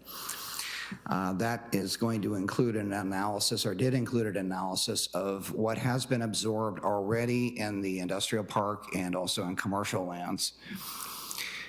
So that's the first piece of this, which is looking out, and that feeds into our comprehensive plan process work that we're moving forward with that. So we're identifying that in acreage and based on forecasts that would be looked at, and we'll go into that in a moment. And then this work will also feed into the economic chapter of the comprehensive plan. There's many chapters of the comprehensive plan. There's land use, housing, economics, natural resources. Those will be a number of the key elements of that. Capital facilities is another one as well, and transportation. So the items before you tonight, I'm trying to simplify this 50-page report, and I know your packets are huge that you received, a lot of reading, and I was kind of, just the stuff I'm presenting tonight with this and another item, I was feeling bad for the council members to all the reading material. So I'm going to try to concisely go through this and get to the point, and what does it really all mean? So the employment forecast scenario, we're going to go through the scenarios briefly and which ones the advisory group picked and went forward with, and also what was vetted with the Planning Commission and City Council, and also through community surveys and the outreach of that process. There's also a community development vision statement, which is a statement that has been formed again with the advisory committee, but again vetted through Planning Commission and City Council. And then we'll have a discussion and we'll hopefully have a vote on this tonight. So these are the members of the advisory group, cross-section of the community, and including both council members and also business community members, and the economic development members, workforce. Clackamas County is involved, and also the Department of Land Conservation and Development. So jumping right ahead to the employment scenarios, the boiled down version here is the rate of absorption of industrial land over the last 11 to 12 years has really been in line with what we're showing as a medium growth scenario for the city. And that's what we've looked at. That's what the advisory committee looked at, and what they recommended to move forward with. The low growth would be less than what has happened historically in the last 11 to 12 years. The high growth would be slightly more than the medium growth scenario. And again, these scenarios, I want to point out that these acreages may seem rather large. There's a lot of vetting through the comprehensive plan process. This sets the stage for what is needed to maintain that amount of employment growth. But there's many other layers of the comprehensive plan that will have to be filtered through, including things like community vision, and things like transportation and level of service and the ability to serve those areas, et cetera, that will feed into ultimately what happens in terms of both the acreage amount of land that would be added to the city, as well as when that would happen. So this is kind of, again, the boiled down version of the information that that's been through this process. And if you look at the medium industrial forecast for industrial, it's about 438 acres of additional industrial land and about 8 acres of commercial land. The backstory of these numbers primarily is an indication largely that the industrial park that we have now has largely been filled or committed to. It may not look like everything is built, but most of it is either built or committed, which means that there's not much land left for industrial.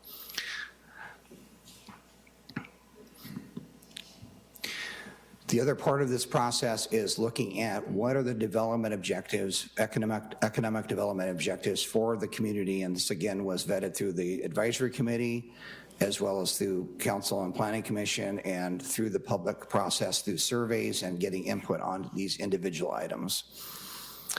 And if there are others that we want to highlight, I'm going to go through these rather quickly, but if there's others or ones that could be added to this, we're glad to discuss those this evening.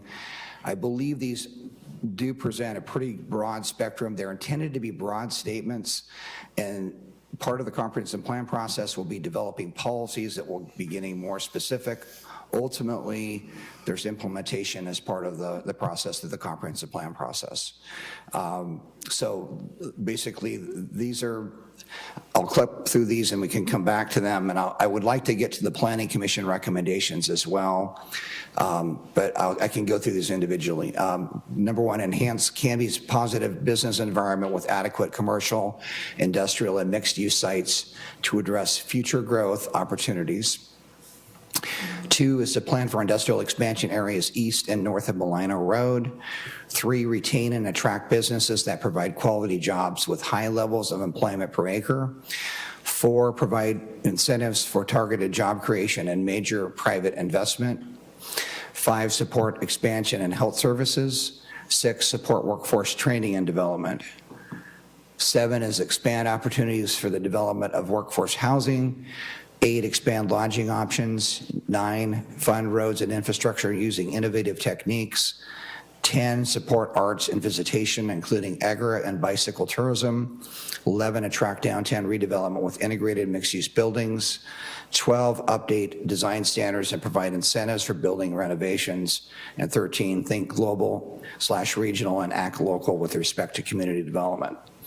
So this was vetted by the Planning Commission. They spent quite a bit of time on this, and so they picked out a number of these. And again, the intention here is that they are broad, but they also wanted to make sure that their recommendations were forwarded to the council And I would say, if anything, the embodiment of their commentary will help in the future policy, kind of more deeper dive when we go through the comprehensive plan process. But they took these and wanted to really articulate their own thoughts around those. So for number one, the Planning Commission recommended targeting high-tech industries, light manufacturing, agricultural specialty industries, higher education like community colleges and satellite locations for continuing education. They also picked out number three, which was retain and attract businesses that provide quality jobs with high levels of employment per acre. And in context there, and this again needs to be a deciding point through the Planning Commission and Council when we get further into this, is what is that target rate for jobs per acre? They were recommending between 8 and 10 employees per acre. Currently, the requirement is 3 employees per acre. At one point, it was higher than that, and I understand it was lowered because there wasn't much movement in the industrial park.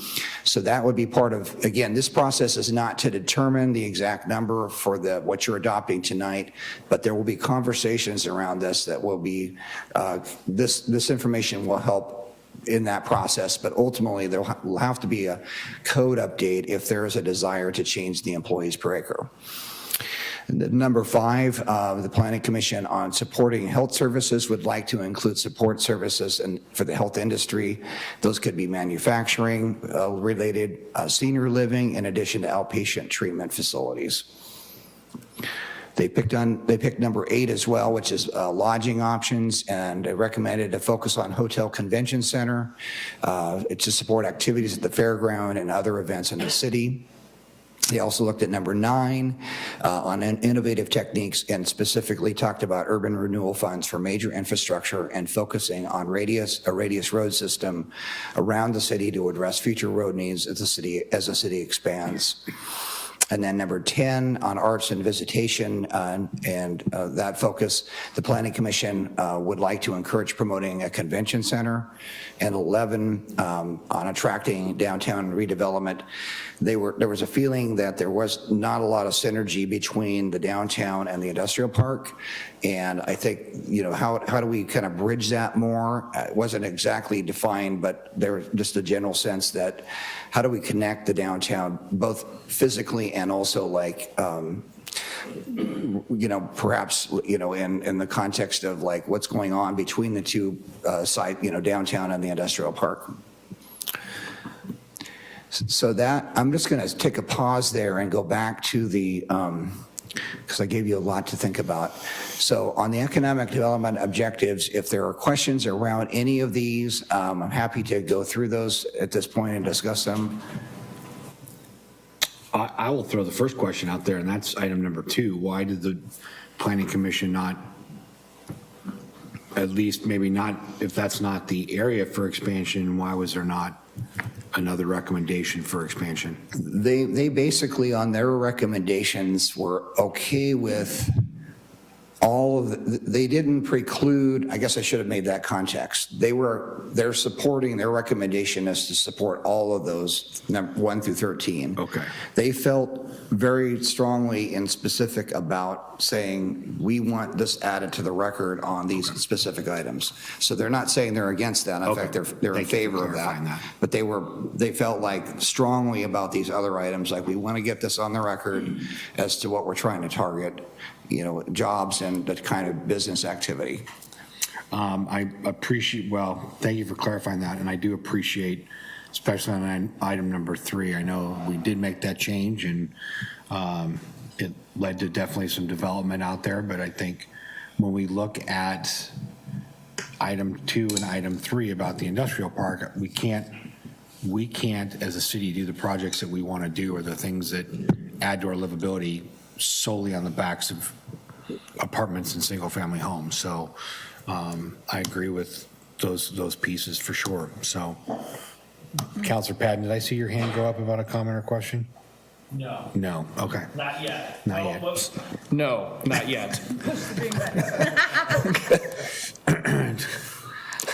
For those of you that are here, so we have these microphones here, and when they're they're green, we're able to speak into them, and it gets picked up recording-wise for TV and later viewing, and Counselor Patton I cursed this button. has been struggling this evening, that's why it's evening. okay. I was trying to, all right, I was trying to give him the benefit of the He's doubt. not the only one, let's be No, fair. he's not the only one, but it adds some levity to the evening, so, okay. No other comments right now? Questions? So I'll continue. We can come back to this, and again, I think there's been a lot of time spent on this, but this is kind of one more shot kind of at these items tonight.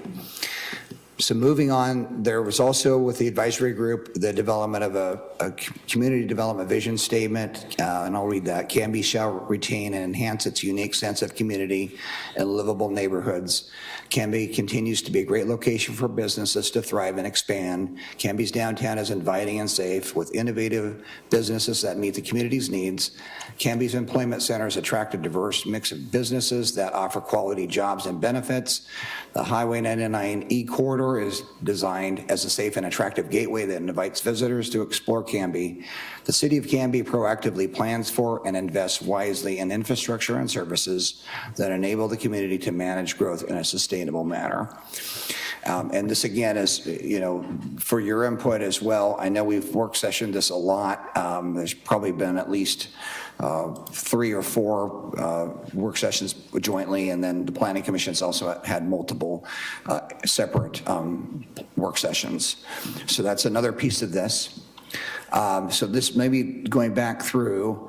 So really, in essence, what we're looking at tonight, the core of this is obviously adopting the economic opportunity analysis, but it's premised on the growth rate. The medium growth rate is the recommendation. Premised on the economic development objectives and adopting those. And at your discretion, including the Planning Commission's recommendation moving forward. Adopting the community development vision statement, and that's essentially it. There's a lot to the 50 pages, and if, Tim, I'm sure could dive into major detail if you wanted a lesson in economics tonight, but that's another option for you guys. I know the agenda's pretty heavy tonight. Well, this is, and I appreciate you going through this, Don, because I know that we've had a lot of conversation kind of leading up to this conversation this evening, and so it's not totally new and foreign for us up here, but it is an important piece to go through and talk about. I did have another question. So going back to the pressing on the medium growth option being chosen, and correct me if I'm wrong, part of that too is what the state will stomach in terms of what we can designate for industrial land and how that will grow. That's a big piece why we don't push on the higher number. I think that was really the sentiment. Obviously, Department of Land Conservation and Development is involved with this because it's their grant, so their staff is involved with that. And that was the sentiment there.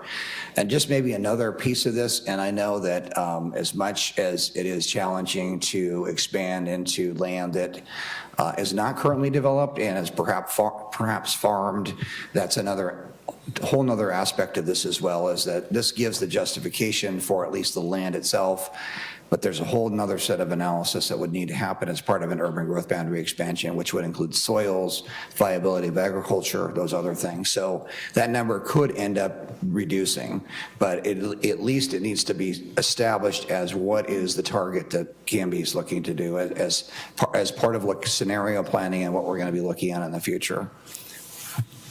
Okay, thank you. Yes, Councilor Patton. So I just wanted to thank you and the Planning Commission for all the work that has been put into this. I actually was on this committee and was part of these discussions, which was really quite eye-opening and educational. I really appreciated being on. I started out as a representative from the Planning Commission, and then when I came on to City Council, I moved up to that title. Just to speak real quickly about what the mayor was talking about as far as the medium growth, there was quite a bit of deliberation within the group of should we push for the higher growth, but it became very clear that even though that higher growth scenario doesn't seem like a big jump, to try and justify that with the state would be extremely difficult. We would have to spend a whole lot of more time, money, and put a ton of more metrics in it to try and make that justification. And something that I have mentioned about these plans for some time now is just because we say that these plans are guiding us for the next 20 years, if in 15 years we find that we've hit these ceilings, I don't see where there's anything precluding us from going through back through this process. So if for some reason there is a huge boom in Canby and these targets are off, there's always the ability to go back through and do another update. So it's not like we are married to, well, I won't say that because that might be bad, but we're not like stuck on these particular options. So there you go. I'm single, so I don't have to worry about it, but yeah. Any other questions for staff or comments? Or, well, questions, I guess.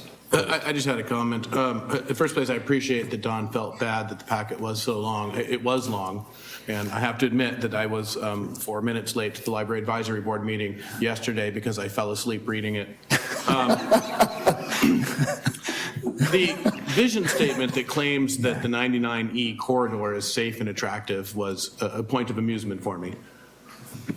And I think, yes, there's some aspirational elements to that. You know, let's say it's a work in progress. I mean, some of this is out of our control to some degree with ODOT, and we're going to talk a little bit about that later tonight about tolling. But I think to the extent that, you know, could it look better? Absolutely. Does the city have a role in that? Absolutely. Can we encourage gateway and corridor planning? Absolutely. That's not necessarily fully immersed into the comp plan process, but many communities have done that successfully. How does it look when you drive into your city, you know, and is it attractive, and is it like, oh, I'd love to spend time here, and that's really part of that discussion as well. I would say baseline right now, you're probably correct. I mean, like, it's a work in progress, but I think over time, could it look better, and could we come up with things like gateway and corridor plans? I know there's been plans in the past that did not come to fruition. Some of those were because we didn't get grants, and the reason we didn't do grants as well, I think, is because we didn't have these long-range planning documents to support where are we going, and they were kind of more disjointed, I believe. Whereas now with the comp plan and everything else in place, I think getting those grants would be a lot easier, you know, moving that forward. But, you know, absolutely. I mean, a highway that goes through, it's a major corridor, you know, it has limits to its beautification, but it's definitely, in my opinion, not there for what it could be. Okay. Any other questions for staff on the report? No? Okay. Well, then I'm going to open up the public hearing. If there's anybody that wishes to make comment or address the council for those that are for the plan. And then, okay, anyone opposed to the adoption of this plan? Okay, well, then I'm going to close the public hearing, and then we'll go into any other additional questions from the hearing body at all. Okay, any discussion? Do we need a motion? No, not yet. I'll just say this, I mean, and I'm going to plug this probably a couple of times this evening. It's about the work that we've begun and launched on our comprehensive plan, and that is this is a big piece of that. 2 slides in here that I want to share, and I want to thank FCS very much for their work on pulling this together. It was a lot of meetings, there was a lot of data, but one of the things, talking about businesses, right? So there was a survey that was sent out to the businesses in Canby, and one of the questions, what are the top 3 advantages to doing business in Canby?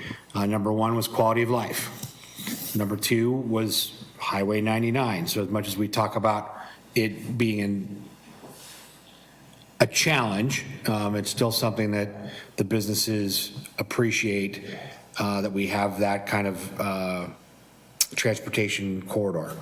And then the third thing was a local workforce. And by local, and I know our economic development director, Jamie Stickle, is here, and local has a lot of different connotations. So it can be local Canby, it can be local to what would be our metro, our own little metro area of Aurora, Woodburn, Oregon City, and then even just in here in the region. You know, we added Columbia Distribution to our businesses, and that drew workers and workforce from Portland and other points. The other slide that I wanted to share was community dislikes. So traffic congestion and anything that degrades quality of life. Lack of sidewalks and traffic control systems. Lack of attainable housing supply for workers. Lack of coordinated long-term community master planning. Lack of quality design and landscaping standards, which that one surprised me because I know there's a gas station here in town. I'm not gonna name names, but I remember when you thought this packet was long. We were just talking about it last night. The Fred Meyer gas station, and a lot of that was landscaping issues that kept coming back. Yeah. So I think we have pretty aggressive landscaping standards in my opinion, but that's a conversation later. Warehousing and distribution businesses that pay low wages. And then sprawl, low density development that is not pedestrian friendly. So those were dislikes. So here's my plug. So this report and this work done here, I think we've done, or we will talk about the housing analysis, which is another big piece. But overall, the comprehensive plan is massive. It's a 2-year project of where Canby's gonna grow for the next 20 years. And we just started that, myself and Councilor Patton are part of that conversation. There's, I think, 20 community members that are involved in that conversation. But we need all of you involved in the conversation. So those of you that are here, great, you get to hear me grandstand and soapbox on this matter, and those watching, much the same, because one of the people on this particular committee, 2 or 3 were part of the last time this conversation occurred, going through the comp plan. So they have a history, but what is that? Where do you want to see Canby 20 years from now? So that conversation is going. There's going to be lots of community meetings, so please keep your eyes peeled for being involved in coming to those.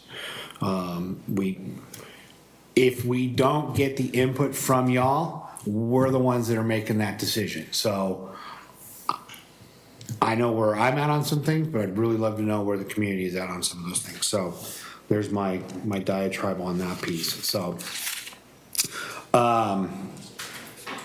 great. So right now, I guess we can talk about, in terms of a motion there, Councilor Bangs, we can either approve or modify the opportunity analysis or deny the economic opportunity analysis. I move to adopt the economic analysis as presented.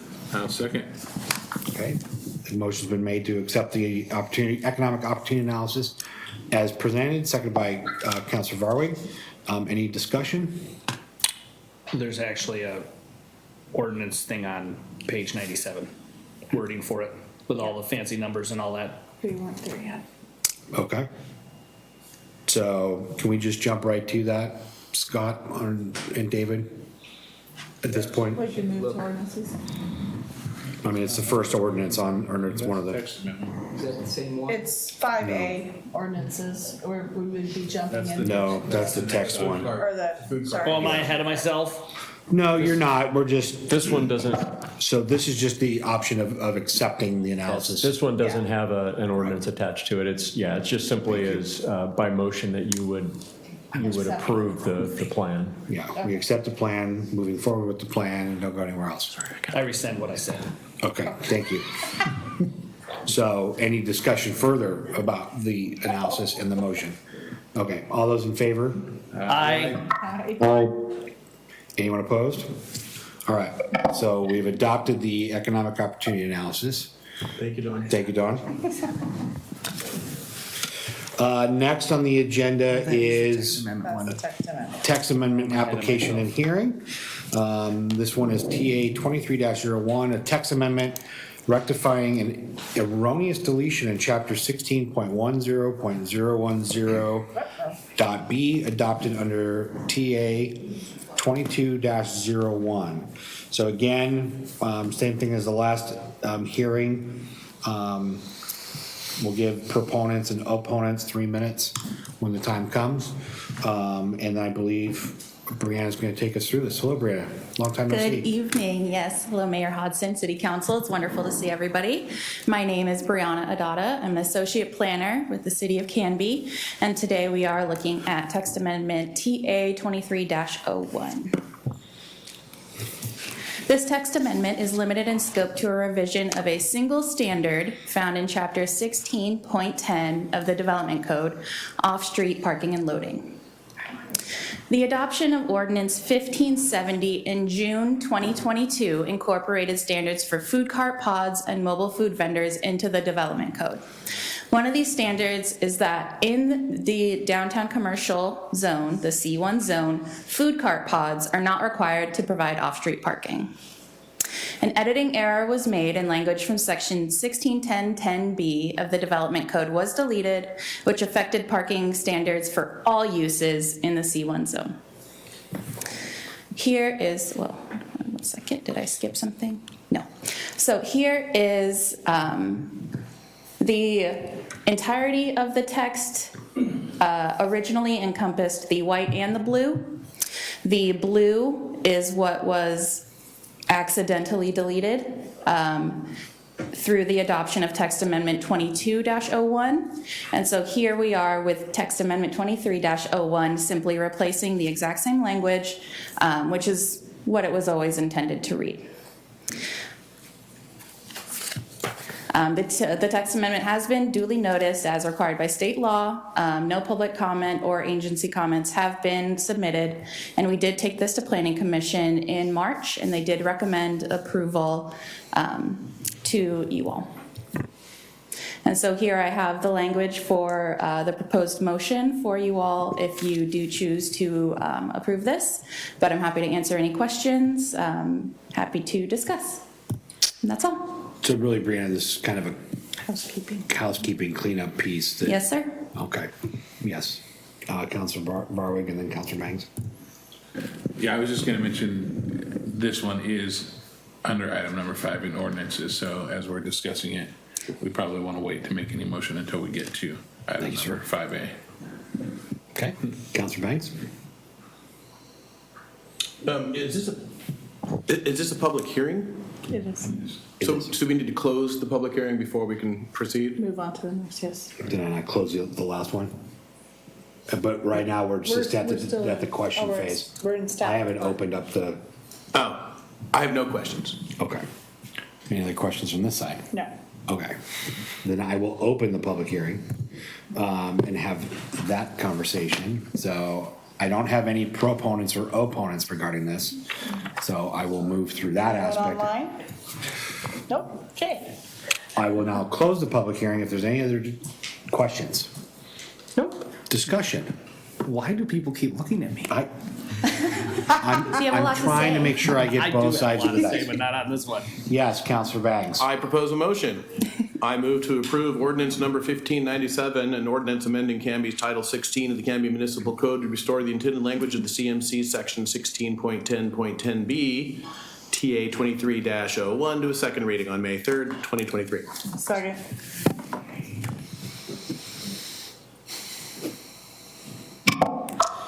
Motion has been made by Councilor Bangs and seconded by Councilor Hensley to approve ordinance number 1597, an ordinance amending Canby's Title 16 of the Canby Municipal Code to restore the intended language of CMC Section 16.10.10.b, TA 23-01, to a second reading on May 3rd. Any other discussion? All those in favor? Aye. Anyone opposed? That carries 6-0. Brianna, thank you. Wonderful. Thank you very much. All right, moving into item 5, which are ordinances. We just took care of the first one, which was ordinance number 1597. The second item is ordinance number 1594, an ordinance prohibiting camping and reducing other miscellaneous offenses to violations. And this one is a second reading, and Mr. Archer, and I know that Chief Tro is here if we've got any other dialogue around that, but Scott, did you want to give a quick recap on that one? Well, Mr. Mayor, thank you. Yeah, as you know, council, you had a number of conversations around this. You had some work sessions, and then that led to a draft of a first reading of an ordinance. And this is essentially just bringing the second reading back to you to finish the process. I don't have any new information for you, but if you have any questions, we'd certainly be happy to help answer those. And you acknowledged that Chief Tro is here to potentially help answer any questions as well. Thank you, sir. So just recommending second reading for you tonight. All right, Mr. Mayor, I move to adopt ordinance number 1594, an ordinance prohibiting camping and reducing other miscellaneous offenses and violations. I'm sorry, gotta finish this up. I read the wrong line. I move to adopt 1597, an ordinance amending Canby's Title 16 of the Canby Municipal Code to restore the intended language. Nope, that's the wrong one too. What page am I on? Goodness gracious. 169 in the packet is what it says. No, I have there we go. Oh, Thank you, Myers. I move to adopt ordinance number 1594, an ordinance prohibiting camping and reducing other miscellaneous offenses to violations. I said it right the first time. There you go. Okay, thank you. I was correct. Motion has been made by Council President Hensley and seconded by Councilor Varwig to adopt ordinance number 1594, an ordinance prohibiting camping and reducing other miscellaneous offenses to violations. Any discussion? Yes, Councilor Patton.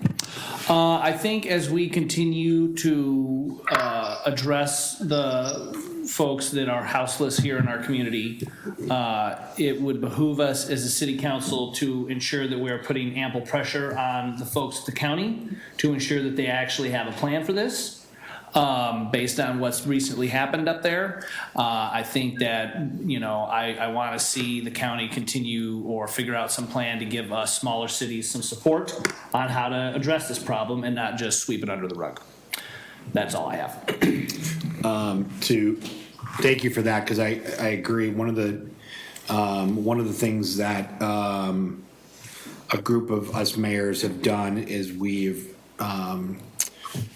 actually put on the state legislature this session to come up with funding or a funding source to the cities, and hopefully clear out some of the red tape that the state tends to put on those kinds of things and push it down to the cities as close to the problem and situation as possible. So I hopefully next meeting I'll have an update on where that is at.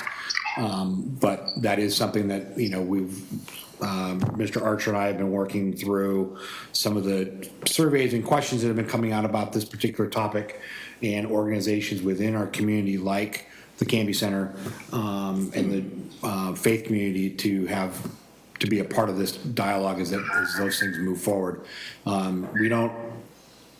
It's not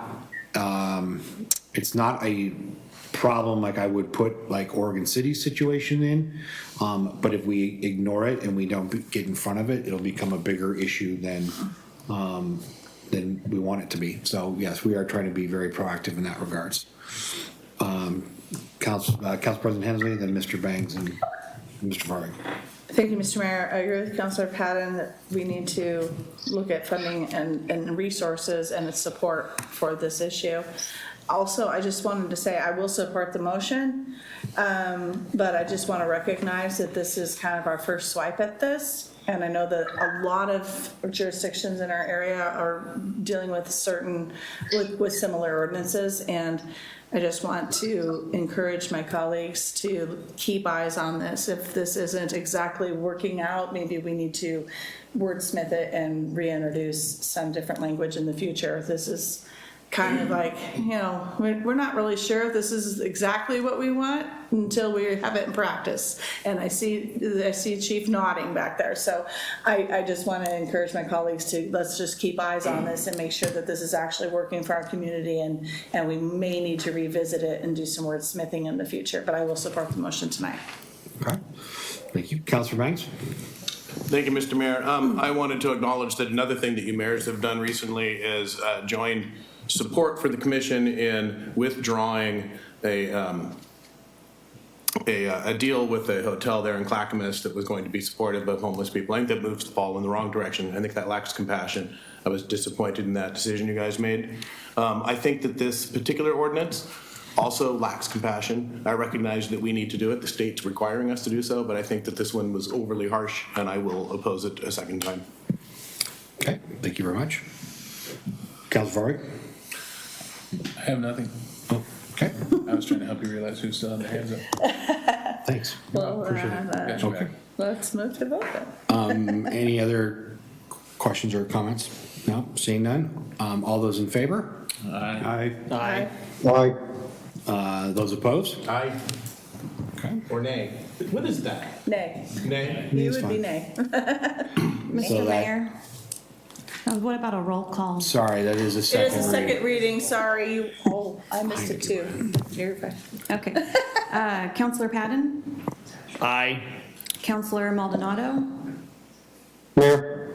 Counselor Varwig? Aye. Counselor Banks? Nay. Counselor Davis? Aye. And Council President Hensley? Aye. Nice catch, Maya. Thank you, Maya. Someone's got to keep us straight. I know. Okay. Good babysitter. Next ordinance tonight is ordinance number 1596, an ordinance authorizing the city administrator to execute a contract with Canby Excavating Incorporated. Oh, sorry, Pacific. 1595, I skipped one. An ordinance authorizing the city administrator to enter into a 60-month lease and service contract with Pacific Automation. Thank you, Mr. Mayor. Yes, this is a consolidation contract. We have several copy machines around different departments in the city and different buildings. And our IT staff realized that we could, and we have a different contract for each one of those, which is administratively challenging.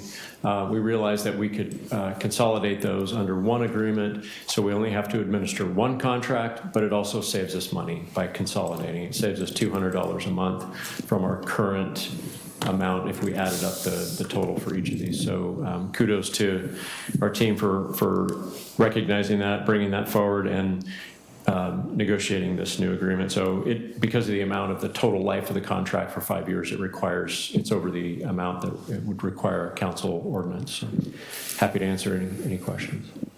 I am a fan of saving money. So, Mr. Mayor, I move to approve ordinance number 1595, an ordinance authorizing the city administrator to enter into a 60-month lease and service contract with Pacific Office Automation to come up for a second reading on May 3rd, 2023. I guess I'll second that one also. Okay. Motion's been made by Council President Hensley and seconded by Councilor Varwig to approve ordinance 1595, an ordinance authorizing the city administrator to enter into a 60-month lease and service contract with Pacific Office Automation and to come up for second reading on May 3rd of 2023. Any discussion? Yes. Two quick questions. One, in looking through these copiers, is there one at the police station? There is, but that one is carved out separately, and there's some reasons why it couldn't be part of this, but yes, there is one, and it's not Okay. part of this agreement. I thought that was odd. Yeah. The other thing is, it looks like to me that upstairs you will have two copiers for that main room. Is that necessary? One is in the administrative side, and one is in the planning side, and we have enough need for both of those because of the amount of work that is done for each of the two. Okay. I would like to see one copier shared by all. One copier to rule them all, but apparently that is not going to happen. That's all I had. Thank you. So you only have one printer? I do. It's a wireless printer, and everything from the phone to the computers go to that one printer. It rules all the printing. Mr. Mayor. Yes, sir. In my department, we have just the one copier, and I'm just glad the city is not following that policy because it's invariably broken. But wait, though, just for clarification, you have one printer. In my copy department. For your department? Yes, but it's a long walk down to the other one. Okay, but does the English department have their own copier? Nobody knows what's upstairs in the English department. Okay, You wanted to keep this stream. I know, but, It's probably safer that way. all right. So we're okay on the printer piece. Okay, all those in favor? Aye. Aye. Anyone opposed? Okay. We have printers still, perfect, and copiers. All right, item D, consider ordinance number 1596, an ordinance authorizing the city administrator to execute a contract with Canby Excavating Incorporated in the amount of $1,035,249 for the 2023 sanitary sewer improvements and declaring an emergency. Mr. Archer. Yes, I was going to say that I would like to ask Jerry Nelsine, Public Works Director, if he could just give you a quick overview of the project and also describe the reason why we need to ask you for an emergency declaration on this one. Thanks, Jerry. Hello again. Hi, Jerry. Hi. So yes, this sewer pump station project is something that we've had on our CIP and been looking at for quite a while. It was installed around 1976, I think, kind of when that whole Safeway complex went in. I thought I was the first one to rebuild it in 2004 myself when I first started here at the City of Canby, but I was told by Dave Connor, senior guy, that he had also rebuilt it back in the late 80s. So we're at that stage again, and Spencer's here. He'll contest that it's running on one pump, it's ready to break. That's not the reason we're declaring an emergency, but I'll get to that in a second. This pump station, I don't know if you know, it's kind of hid over in the southeast corner behind Safeway, kind of underneath the parking lot of the high school. Its controls go into the back of like it used to be like cigarettes for less or something deal, so we share a control room on that, which we did not like going into the Safeway complex or that store to work on this. When ODOT came to us and said that they were going to do the highway project, we took advantage of it and got permission to dig across the road instead of directional bore. So we moved this project up on the list. We held the paving off on that part on Berg Parkway so that we weren't digging up brand new pavement because we know how serious some people take our street maintenance. So this is actually a really, yeah, he's actually here. Why is he looking at you, Jason? I don't mind being looked at for that one. Yes. We don't like having fresh asphalt cut into. Yeah, so we have two pump stations currently that do not have backup power, generator power. One is 3rd and Baker that's down in the Honda pits. The other is Safeway. During the ice storm, we had to run portable generators out. So we've decided to eliminate the Safeway pump station completely, reverse the sewer main, dig up through the parking lot to the west, hit Berg Parkway, reverse all of it, put new laterals in, and dig across 99E and hook it up to the 3rd and Baker pump station down in the Honda pits and install an emergency generator. So this is a really exciting project if you're into sewer. But if you're into sewer.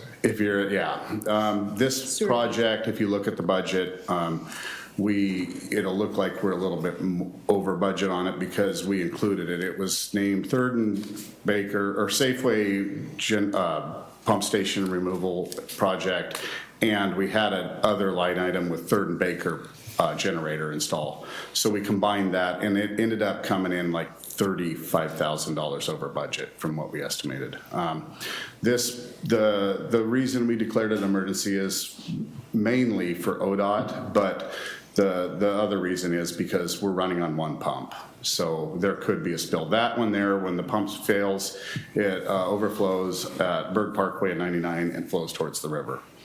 What was the other portion of this? I think that was the, we are currently 30 days over our contract. CambyX was the low bidder. They've been really patient with working with us. And if we do declare emergency, by the time the contract's awarded to them, we'll be 60 days over our agreement with them. So right now they're willing to, the way I understand it, our engineer talked to them last, but I believe they're okay with this. Hopefully we don't have any change orders because costs going up or anything like that. But it sounds like they could get started on Community Park until this hits second reading if passed. Yeah, no, we've had a lot of projects come up, and I know Canby Excavating has been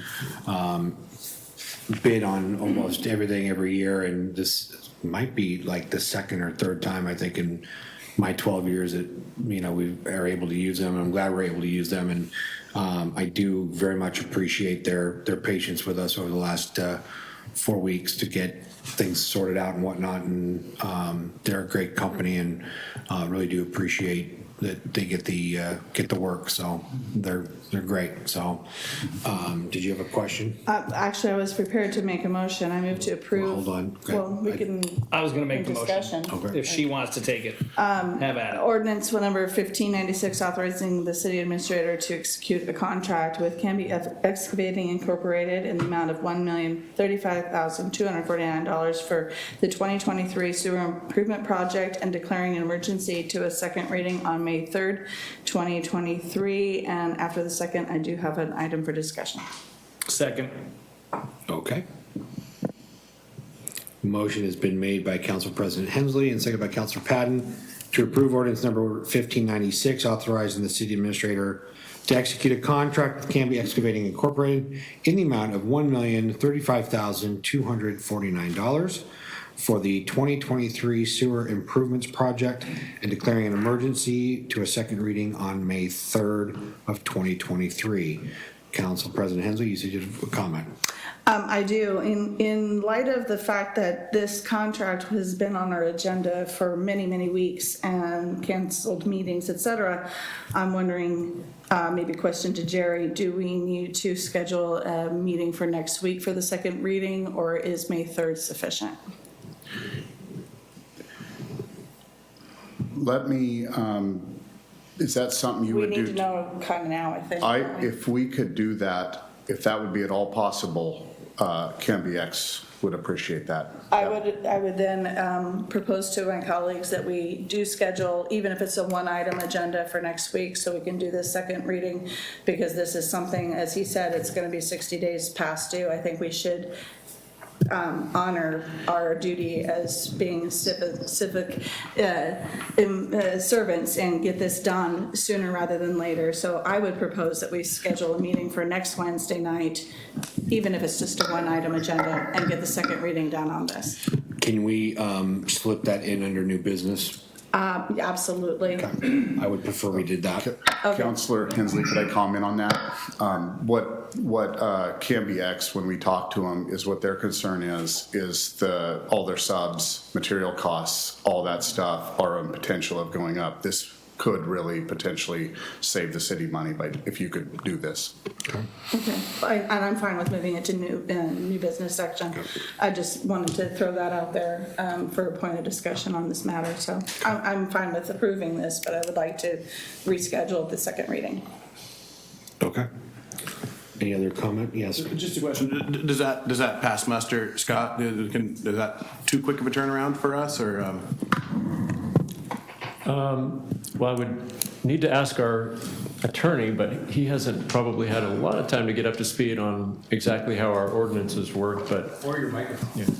There we go. You gotta show it his boss. I got it, yeah. You got the microphone down, okay. So every charter is going to be different in this regard, and I was just taking a quick look. I don't see any reason, if the question is, sir, do we need to take more time before we'd have a second reading? Can we do it next week? Yeah, you could. It just says you have to have the ordinance at 2 distinct meetings. It doesn't say there has to be 10 days between them, 7 days between them. Just public notice wise, that's fine too. Yeah, and it'll be fine for the public meeting purposes, yeah. Perfect. Any other comments or questions? All those in favor? Aye. Jim? Anyone opposed? Oh, yeah. Yeah, didn't catch Oh, you're looking Counselor for- Maldonado on there, but, okay, that carries 6-0. He nodded. Thank you. Thanks, Jerry, appreciate it. Thank you. Next on the agenda this evening is, under old business, is the City of Canby response to Oregon Department of Transportation tolling environmental assessment. And Don is going to walk us through this.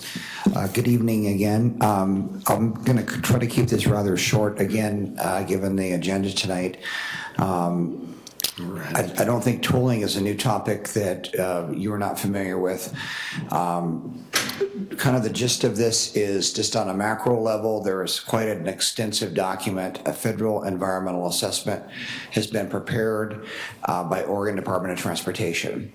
That's part of the requirements to go through that process. It's quite a critical document and where we're at in this process, as it will commit to mitigation measures that will happen with the project. There's been extensive communication from ODOT, extensive meetings that staff has participated in, extensive meetings the mayor has been involved with C4 on this process. The macro picture is ODOT is looking to alleviate traffic congestion on I-205 and to provide a new funding source for them. Critical to most of Clackamas County jurisdictions, and most of them are in alignment on the issues, is a concern around diversion, traffic diversion, meaning that people will not want to pay the tolls, and there will be diversion on 99E as well as other roadways. There are, just to be balanced here in this discussion, ODOT has come up with some mitigation measures. They're outside of the city. They're for Haynes Road with a roundabout and for South End Road with a traffic signal. The timing of those is unknown. However, inside of the city, there are some fairly significant impacts that they've identified that they have not mitigated for, and thus we prepared a letter for the mayor's authorization and for the review tonight. It's a 4-page letter. I'll go through that briefly, and included with that is essentially detailed support, a 15-page letter from DKS Associates that we hired to support the technical aspects of this work, as well as supports the letter that was written. I think the critical items that we see, Ivy and 99 is super, super critical. It's constrained, and that over time is going to just continue to be worse and worse. ODOT is predicting it will double in its failure delay, meaning that it takes twice as long to get to the intersection at failure, which is not a good thing, and is not proposing really any mitigation for that. So our ask really on that situation, and perhaps just backing up a moment globally, is that either ODOT does further analysis and continues the dialogue on the environmental assessment work, or does an environmental impact statement, which is a much bigger document. Environmental assessments are intended for projects that you can mitigate projects to what is called a point of non-significance. In our opinion, doubling the failure and causing all the queuing off of that, both ends, all legs of that intersection, without any substantive mitigation, is not within the essentially the good faith effort of what an EA should be. So that's one of the critical items. There's also some signal timing issues related to Redwood that our consultant DKS has provided to ODOT. They have not included that into their EA review. More largely, where we were just talking about the economic opportunity analysis and urban growth boundary expansion, having failing intersections is not a good thing in a jurisdiction, and I am not really sure how that's going to be dealt with, but it should not be on the back of the city to figure out how to resolve failing intersections that are created by another entity. So that's kind of the premise of the letter. Pedestrian and bicycle safety is another impact, and also impacts to Canby area transit in terms of delays. There's like a 3-minute delay, and I'm not sure how that permeates, but it hasn't really been studied. So I think ODOT has prepared a sizable 3,000-page document, and I think they're in a big rush to push this forward because it's somewhat linked to the Interstate Bridge project. And so there's many moving pieces to this.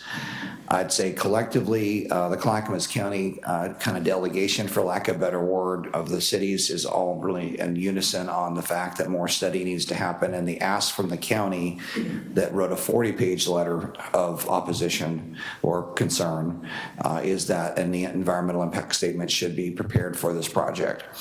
I don't know where this all goes, but we have to get on the record. And we did ask for an extension to the April 21st deadline, and ODOT said politely to all the jurisdictions, no, we're proceeding ahead with this. So so the county has taken the role of kind of leading the delegation, so to speak, in Clackamas County. I know West Lynn has also been very focused on this as well. Those two agencies seem to be the most focused on this, but it's a rather serious impact to the Clackamas County. There are other issues that the county brought up, in terms of having to do this holistically. Why are you doing I-205 separate from 5? And that's kind of weird by itself, and that's a whole other set of discussion items. I think our focus is really more on Canby, and really it's not necessarily to say that, no, we don't want the project at all, but mitigate for the impacts that are being, impacted for the city. If this was a private development, it would be a giant development, and we would clearly make them mitigate for that. So I think that should be treated fairly in the same way. That's my kind of broad brush, and if there are questions around the details of the letter, I know it's pretty meaty, and again, falling asleep through the review of these is probably pretty easy to do. So if you've got questions on like what we've said in here, I think we've tried to be, the tone is, professional, I believe, and we've tried to be polite. We've had mitigation meetings with ODOT. We've brought many of these issues up, and essentially, it was really, those are largely ignored. I just, I do appreciate the fact that Haynes and South End Road are being addressed. Haynes is a particularly challenging situation for the city because there's just a lot of traffic, especially industrial traffic, going in that direction. So I do appreciate that, and we appreciate that. But I think overall, just within the core of 99 through the city, having really substantial failing intersections is just going to result, in our opinion, in large queues.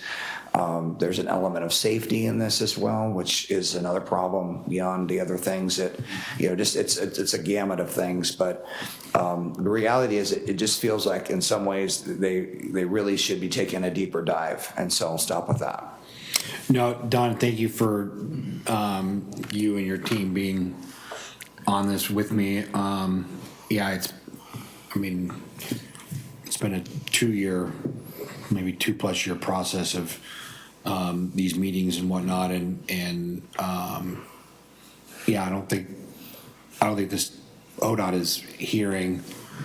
They might be hearing us, but they're not doing anything pertinent. And you bring up the tolling of I-5, and that is a reality.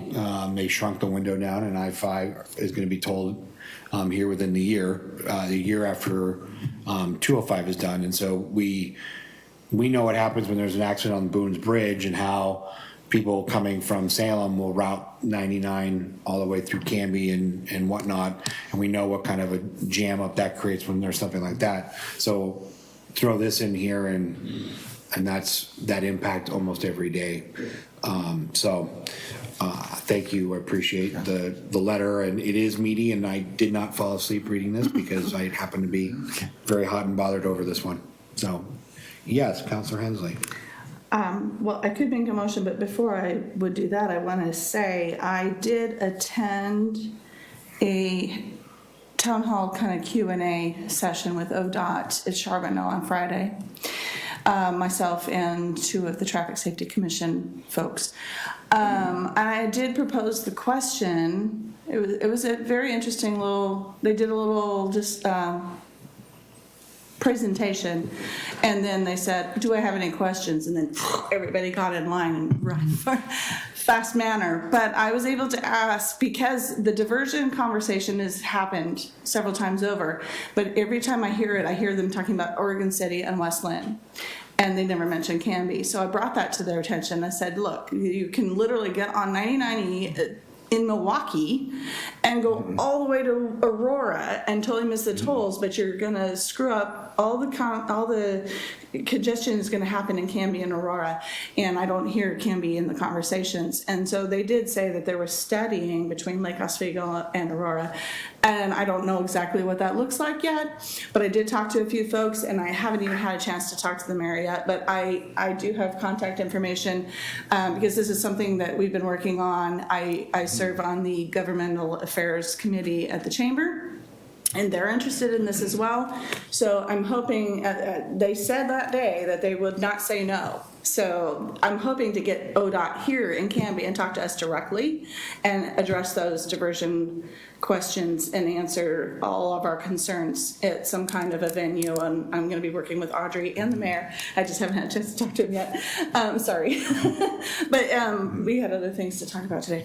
But so I just really want to have them come and talk to folks that are here that are concerned about that. And I feel like that maybe we can come to some kind of a venue and have them come and talk to us about that. So I wholeheartedly agree that we should sign on to this letter and do everything we can as far as this tolling thing goes for our community. So with that, Mr. Mayor, I would move to approve the draft letter to ODOT addressing I-205 tolling concerns and authorizing Mayor Hodson to sign the letter. A second.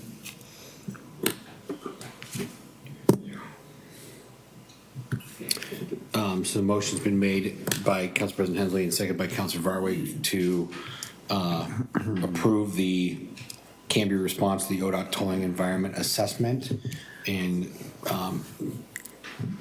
putting me in charge of, thank you for signing that.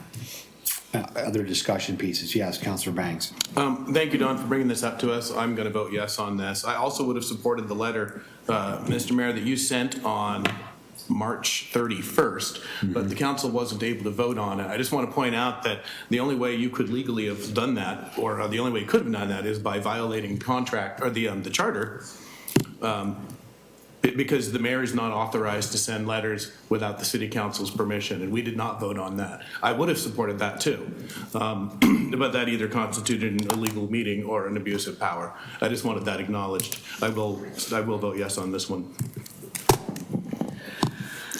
Yes, Councilor Patton. So first of all, I think I was pretty disgusted with this thing from ODOT that they kept talking about 99E, but didn't talk about any other streets that would be impacted in the city. I'm glad that this letter. Your microphone again, Jason. That button. I got the button. So yes, so I'm glad that the letter that you drafted mentions some of these other streets. But ones that weren't in the letter, which I would have hoped would have made the cut, were North Birch Street. Obviously, I have a thing for North Birch Street because I live on it. And we get a ton of traffic that goes from I-5 and around and then loops up. North Holly Street, because that's technically the road that should be going on to. Southwest Berg Parkway, because that's what they have to travel to get to Southwest 13th Avenue, and Sequoia Parkway.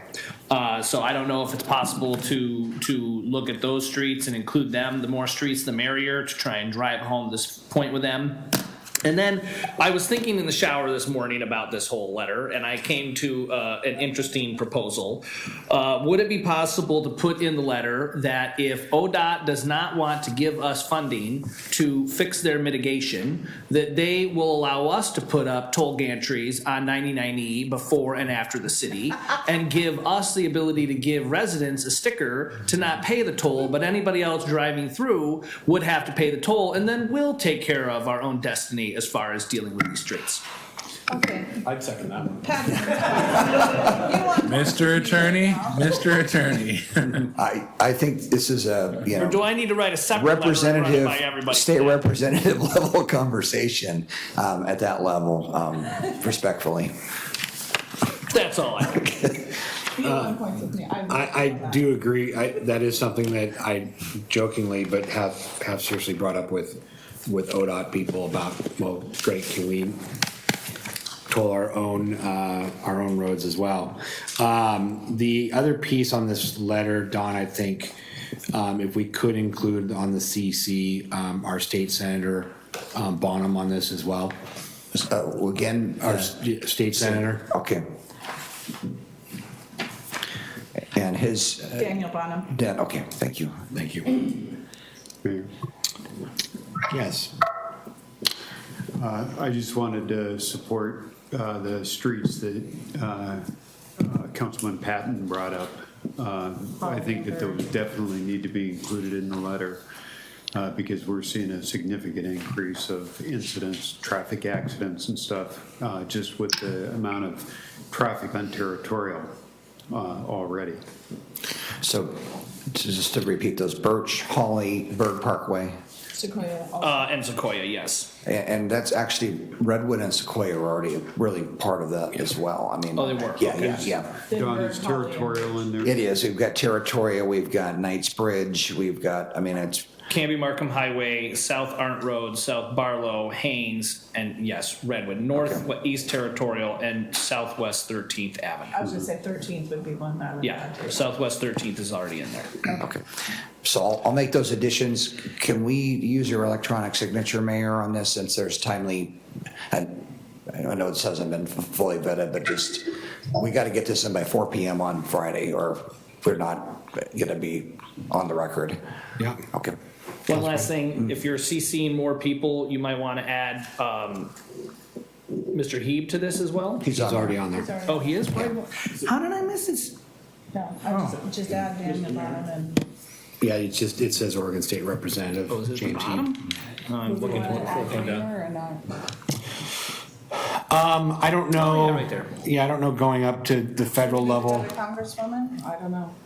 Well, we just had a delegation out in DC that met with Representative DeReamer at that level. And I also know that Senator Wyden and Senator Markley are watching this very closely.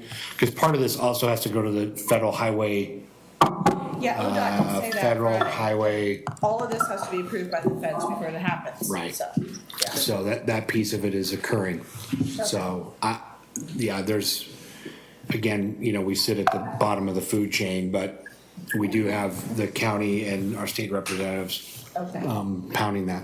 Yes, Councilor Bangs. I hate to create a nightmare here, but I think that the amendment, I think that the motion, Tracy's motion needs to be amended to reflect the changes that. Well, yeah, the amendment. Would you accept that as a friendly amendment? I accept the amendment that Councilor Patton presented to my motion. The added streets. Yes, Not the tolling part. Well, I actually would, but no, that's not official. I will accept the amendment of the added streets. And the additional CC. And the additional CC of Daniel Bonham, yes. Okay. So do you second the amended as well? Do you second the amended motion? Okay. Okay. All right. Any other discussion or comment? Nope. Okay. All those in favor? Aye. Anyone opposed? All right. Thank you. We will get that signed and off. New business item B that we added was meeting next week to move the Canby excavating the pump station project forward sooner than later.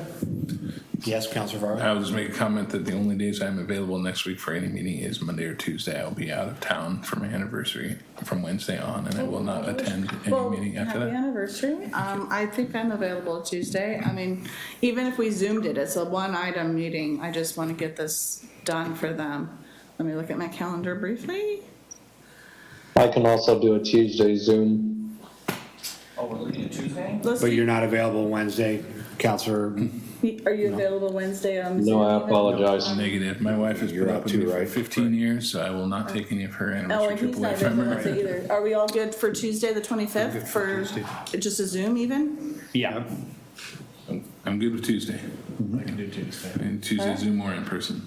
Okay, Tuesday, the 25th. Yeah, I could do it in person too. That's fine. I can do a Zoom. Okay. Yeah, I might have to Zoom. I may be up in Washington. Okay, but Can we hybrid it?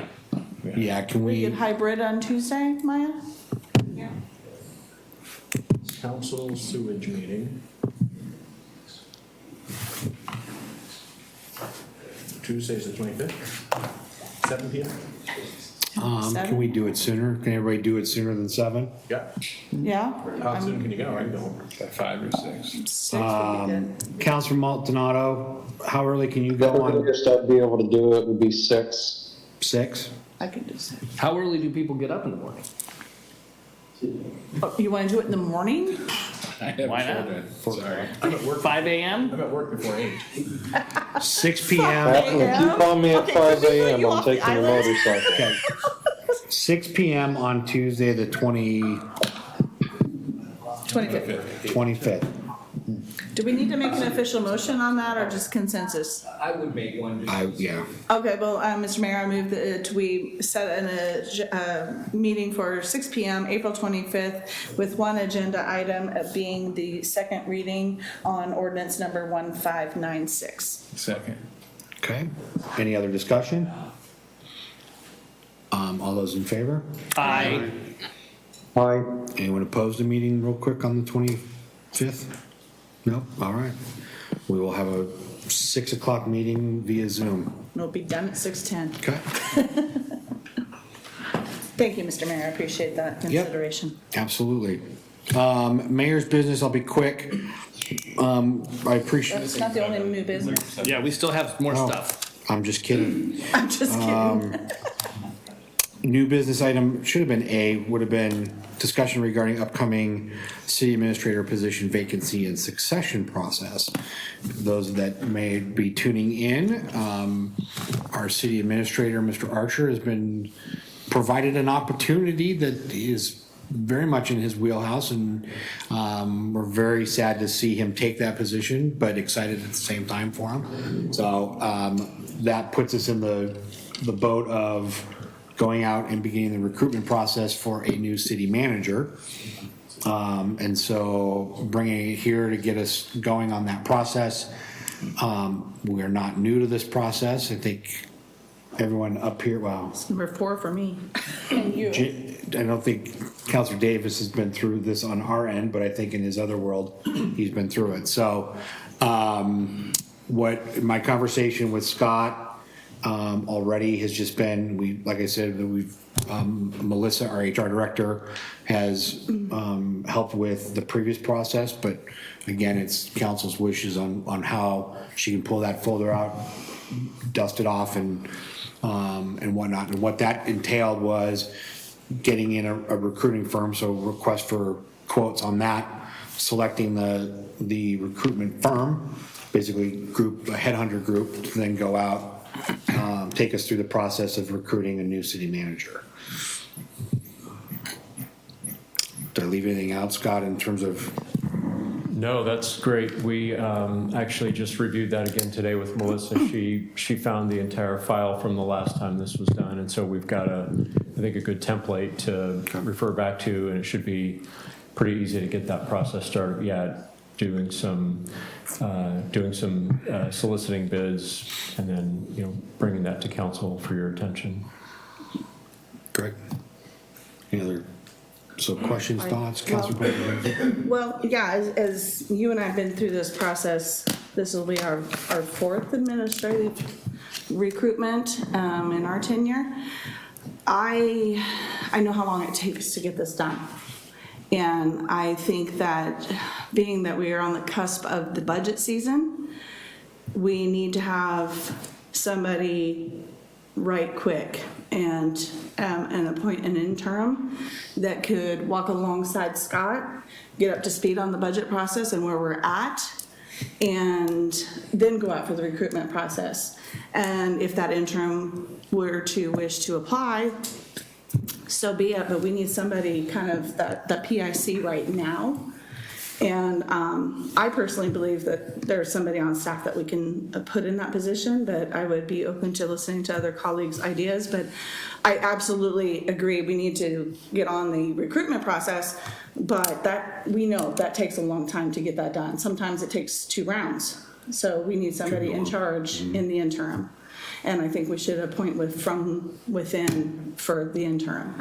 I'll just add to that piece of it is we have an assistant city manager in Mr. Lindsay who As we know, have been told that he will be back on May 1st before Scott's departure. So to me, in terms of just chain of command and staying with that chain of command, we have that person who has done it before and did it well. Councilor Varley? Yeah, I hear what you're saying there, Mr. Mayor. My concern on that is I think that we have, right now, obviously, Mr. Lindsay is on protected leave. We can't ask him if he's willing to step into that position, and I wouldn't want to assume that he would want to take on the interim position. He may not, and until he returns from protected leave, we can't make that decision. That gives us one meeting and 3 days from that time of appointment to Scott's leaving. And I just don't think that's enough time to transition all of the projects that we're working on And the currently. budget. And the budget. So I respect that conversation, absolutely do. I think that it would be better for our community if we were to name somebody tonight who's able to walk alongside Scott for the next 2 weeks to transition that. I agree. So Mr. Mayor, yes, Jason, I have a quick question. So I'm sorry, what was your name again? David. So we find ourselves in a real pickle here, where our city attorney is also half-time assistant city manager. 10% time. Or 10% time, partial time, city manager. So in my opinion, I kind of agree that the way this sort of rolls along is that with the city manager stepping down, that whoever is the assistant city manager would step up. If we were to try and appoint somebody without having a conversation with the assistant city manager to see if they want to do that, does that put us into a legal pickle? Do we need to wait? What is your opinion on that? You're gonna love this answer. Maybe. Okay. And I don't say that flippantly. I mean that sincerely. The answer depends on a couple things that I just don't know. I mean, it's drinking from a fire hose here, right? Yeah. And I hope you can appreciate that. One thing would be, what does that job description say? I don't know. The 10% city administrator, 90% city attorney. It's an unusual. I'd say it's wrong. It's just unusual. Yeah. So I don't know, whether there's anything in the job description that would say in the event, you're automatically going to serve as the, city administrator. Do you have a contract with Joe? I mean, that's another question. As city attorney, we do. Okay. I don't know what that contract says. I haven't looked at that. So I can't answer your question, to be honest, without knowing those things. I mean, generally speaking, you would look to see, is that spelled out as an absolute, that if your city administrator is gone, can't serve, then as a matter of course, this person would be the city administrator. But this depends. It depends on what those things say. Okay. In the absence of that, I would say no. I think that would then be a matter of either negotiation between, the city and that individual, or simply whether that person would even be interested. And I do think that Councilor Varwig is correct in saying that this is somewhat complicated by the fact that the individual in question is on leave. Okay. To follow up with that, I would counsel against making a decision on this tonight. Let's put it that way. okay, that's what I was going to say.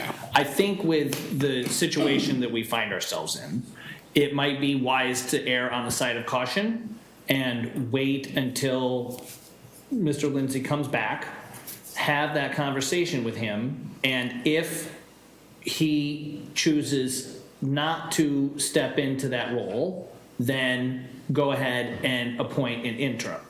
If he, I really think, and if we have to have like an emergency meeting to sort that out after he has weighed in on it, that's fine. But I am trying to err on the side of the caution. I'm trying to err on the side of caution for the citizens of this community, and that we, in my opinion, are already fleeting with litigation.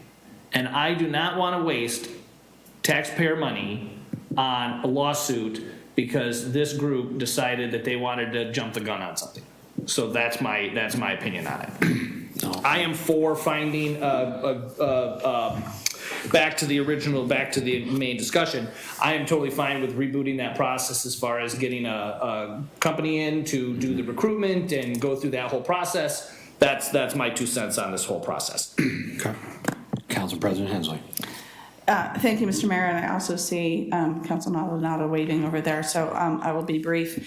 I hear you, Councilor Patton, and I agree to some extent. So I offer a compromise, and I would like to propose that we add one agenda item to the next week's meeting, and that gives us time to contact Joe. I mean, I have not been in contact because it's been pretty much, in my opinion, expressed that we aren't to. So if the mayor wants to contact him and find out what his intentions are, fine, but I do believe that this needs to happen sooner rather than later. I mean, if his scheduled date to return is May 1, Scott's scheduled date to leave is May 5, our meeting is May 3. That's just not enough time to get somebody up to speed on where the budget is. I am really concerned because honestly, last year's budget process was not up to par in my opinion, and I don't want everything to fall apart this year. So I want somebody to be able to walk along Scott and for the next couple of weeks and come up to speed. And so I want something done sooner rather than later. And so my compromise, I will propose that we put this agenda item on next week's meeting. And that's what I have. And I guess that becomes a Herman question for our legal counsel again, because our city attorney is still on protected leave as of that date. So I don't know that we legally can contact him until he returns to work. Is that correct? So there's a couple issues here, and I whenever it comes to employment issues and someone being on leave, and particularly as I understand the nature of this leave, and even discussing the nature of the leave in and of itself in a forum like this, is we're getting right to that point where we don't want to go any further than that. I would suggest that a first step be that our office try to answer some of the questions I just asked. Right? What is the nature of, what does the contract say? What does, his job description say? Does the code say anything about this? Try to get some understanding of that. It would be, as of tonight, I'd be reluctant to say, yeah, let's call Joe. I'm not saying you can't do that or there isn't a way to do that. But there's just, there's too many issues here to make a kind of, in my opinion, in my advice, to make that kind of decision tonight. Councilor Varg, then I'll go to Councilor Maldonado and then down the table here. I think I made my point. That was what I was going to bring up, is just being very careful of that. Councilor Maldonado. So I can definitely understand everybody's kind of viewpoints on this. That would definitely the cautionary and absolutely the urgency of this. And, and I understand chain of command and whatnot. My first question to that is, if Joe would be offered that position, is he dissolving as city attorney? He can't play both roles. He's going to have to be one or the other. Well, and if he's only doing 10% of the assistant side of it, then I wouldn't really see how that would qualify him as do a fully 100% role as a city administrator. Can I answer that one for you? So the last time in between our last city administrator and Mr. Archer, Joe did he was the interim city manager as well as still our city attorney. So that was something that was done in the past. Now, we have a contract in place with Barry Elsner and Hammond, and that is something that can be worked out or extended if we felt that there needed to be that separation.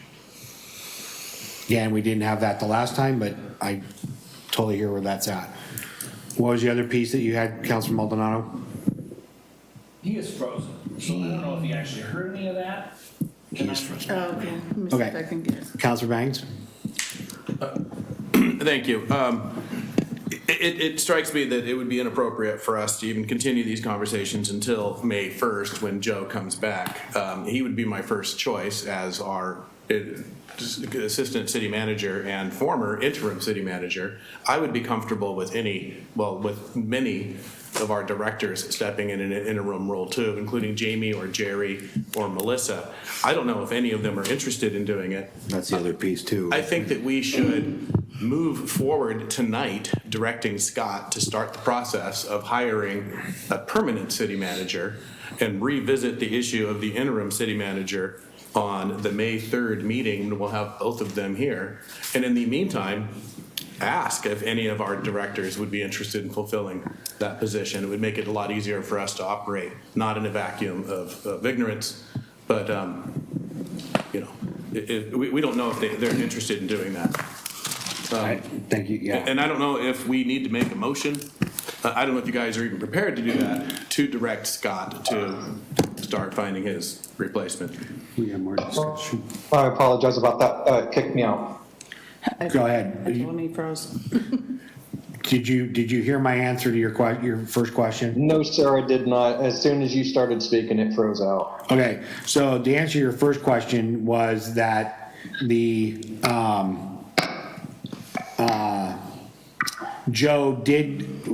Lindsay was both the interim city manager and our attorney at the time. And if we, now we're in the position where we've got contracted counsel in Barry Elsner and Hammond, if that's something that the council would like, to have that discussion to continue to create that separation, then that is something that can be talked about. What's the second? Okay. What was the other piece that you had? Now, I understand he's on leave, and unfortunately, anytime I've had to promote or hire anyone out, if someone was gone on leave and it was a matter where they could not or did not to be reached during that time frame, and it was an urgent fill spot,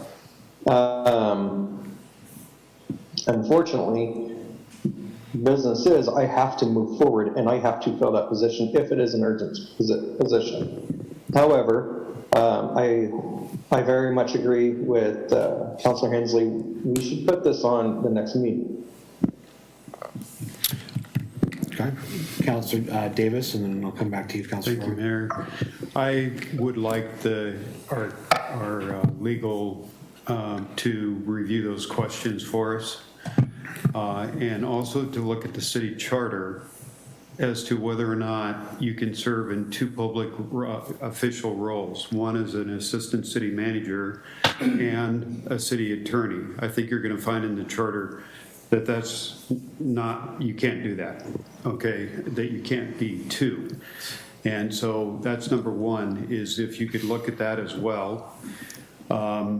If you can serve on both of those roles, added to that. And then I would also support that we add this to the agenda next week to make a decision. And the reason for that is we've got some pretty substantial issues going on. We've got packed agendas. We've got the budget process. And we need that person, since Scott's time is running very short, we need that person on board to work through the budget and to move some of these things forward. But we need those answers before we can make that decision. I think that's perfectly reasonable. I guess what I would suggest, that maybe as a third way, would be to at least identify for the next meeting having answers to those questions. And then at that point, you can maybe not, depending what those answers are, or at least, our advice might affect that, decide how you'd want to proceed then, right? So we can keep it going prior to May 3rd. If I understand correctly, you're talking now. Our next meeting would be the May 3rd. Next week. It is the May 3rd meeting, okay. Right. Well, I guess that's my question for Councilor Well, we did Davis. call the special meeting for next week, the 25th. 25th, yeah. And that's what you guys are both proposing is the 25th or the May 3rd? 25th. 25th, and Herman also said that, and I would say, let's just put it on the agenda, because it's easy to scratch something off. It's easier to scratch it off at the day of than to add it. So I say, let's put it on the agenda, so it's even if it's just a place marker, and if we can't talk about it because we didn't get the answers, so be it. So I'm just saying, let's put it on the agenda for next week, so we can talk about it. Yeah. It's easier to take it off than put it on. I have no objection to that, and I realize Thank you. this is a, significant issue for the city, even the timing, so we'll do what we can to try to get that. I'm going to be out on Friday. Yeah. There's things, but it's something we can certainly try to answer. Thank you. Scott, how far along is the budget process right now? Well, we have our budget meeting scheduled for the latter half of May, and we are on track to have the budget drafted and presented. I met with Mr. Kaitola just a couple times this week, and he's actually ahead of schedule on his assembling the budget materials. All of our departments have done a great job of getting the materials submitted and all the items that we need. So we're on track, and everything's in good order. So then in terms of the question brought up about, full agendas and whatnot, based on our conversation, where will we be after our next meeting on May 3rd in terms of the workload or what we've been behind? Will we be still behind or be caught up?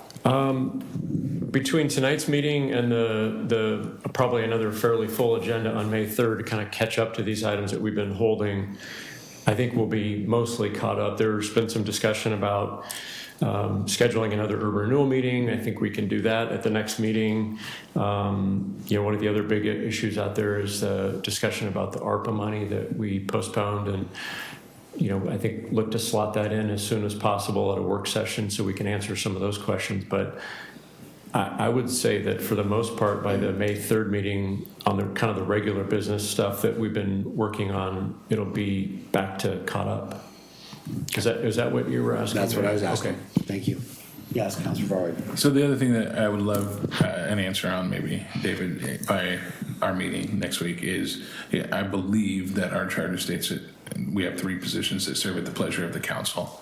And so that might be helpful in understanding that, as well as we name an interim, because I believe that would follow in the same thing as in the charter, is that interim person is serving at the pleasure of the council. So which to me would mean that it would be not necessarily based on what a contract says of automatically elevating into a position, but what the council wants to see in an interim. So just maybe some clarification around that. That is a very fair point. So, Mr. Mayor? Yes, sir. Give me 1 second, please.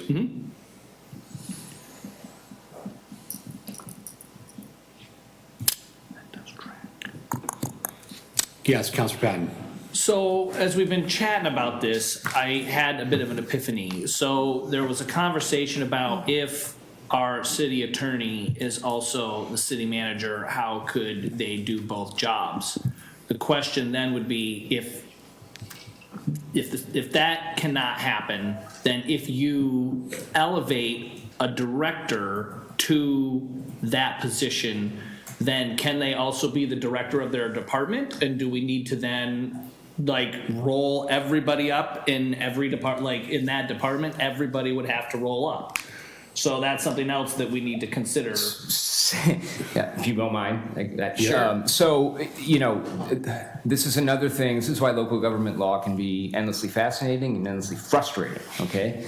In many ways, this is also something that is not really governed by state law, right? Okay. It's a very much a sort of city by city thing or jurisdiction by jurisdiction thing. And again, I haven't seen the personnel rules. I don't know what your council rules. I mean, there's just so many little things that could affect these answers, for better or worse. And I've seen situations in other communities where you haven't, that what you just exactly described, Councilor. Let's just say it's somebody, the public works director, right? Just as an example.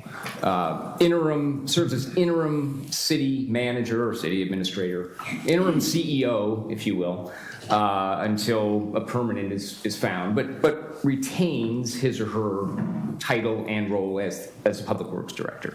But there would be nothing that would say in your city or any other that couldn't happen. right? That if you do one, you can't do the other. And this is putting the charter issue aside. That's a sort of an added layer and kind of a different question. But, perhaps there's a policy you already have somewhere that says you couldn't do that, or perhaps there's one that says you could. I just don't know. That just came to me as we've been chatting about this, so. So what I have here that for Mr. Doofman to look into, so I've got 4 items, I think. So contracts, then the charter, how does one act in both instances when that situation arises?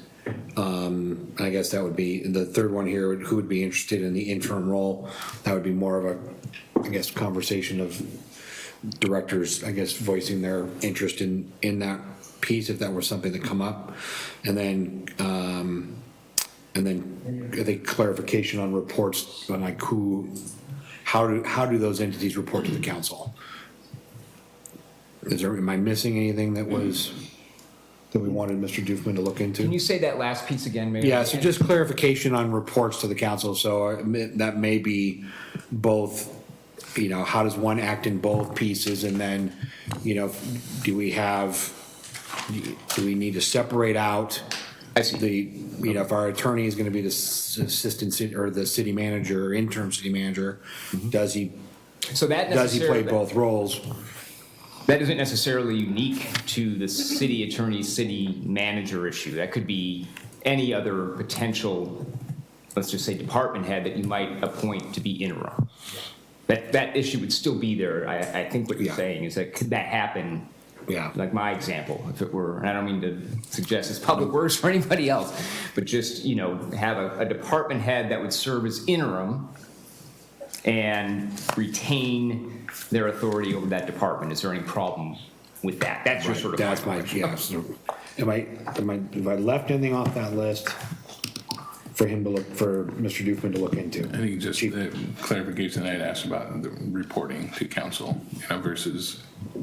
Yeah, who reports? Whether it's, so they serve at the pleasure of the council. So no matter who we put in that position, it doesn't mean that anybody is entitled to a position.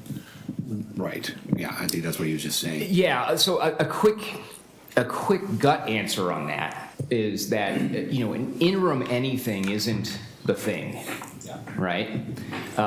You're absolutely right. I mean, the charter is, and this is not unusual, clear that it says there are 3, charter officers, the judge, attorney, administrator. All 3 serve at the pleasure of the council. That is true. I'm not sure that necessarily when you put somebody in an interim role, whoever that might be, interim city administrator, that they are serving at the pleasure of the council. Right. I don't think so. I'm not positive on that, but I don't think so. Because you're really not the city administrator. You're the acting, you're the interim, but the council hasn't hired that person for that purpose. Yeah, I guess the clarification I'm trying to come up with is, at the end of the day, it's our decision who we put in that role.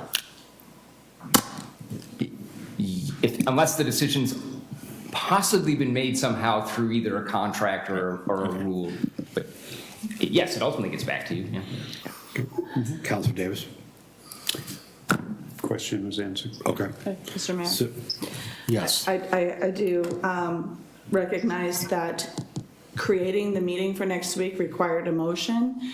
So I make a motion that we add this agenda item to next week's meeting so that we can have it as even if it's just a placeholder. I want this item on next week's meeting. Second. Okay, motion's been made by Council President Hensley to add, and then seconded by Councilor Patton to add the discussion of the interim city manager role to the Tuesday, September 25th council meeting. Is that a fair motion? Second, all those in favor? Aye. Discussion? Sorry. Oh, It can happen after. Well, I just had a well, question actually, for Dave. technically, it has to happen before. so I'm sorry. Go ahead. But no, Councilor Banks. sorry, the button. So David, is one of the research topics that we've just laid on you to review Joe's contract as the assistant city manager? That would be it. Because it possibly says in there that he acts as city manager in the absence of a city manager. Correct, that's my So that's one of your question. research questions. yes. I just want to make sure that is Resolution, on your yeah. list. Yeah. For There's for a the next meeting. resolution we voted on. Yeah, so so Joe's contract to Mr. Doofman is on my list here of Excellent. items, yes. Okay, Aye. okay, Aye. all right. It's official 6-0. Anyone opposed? All right. So we'll add that item to the 25th for potential conversation. And we'll take a barometer check with Mr. Doofman come Monday about if he's got. Whether that's gonna happen, Yeah, whether or not that's Yep. gonna happen or not. That's fine. I'll do my best. Nope, that's all we can ask. All right, anything else on this topic? No. No, all right. Yes, sir.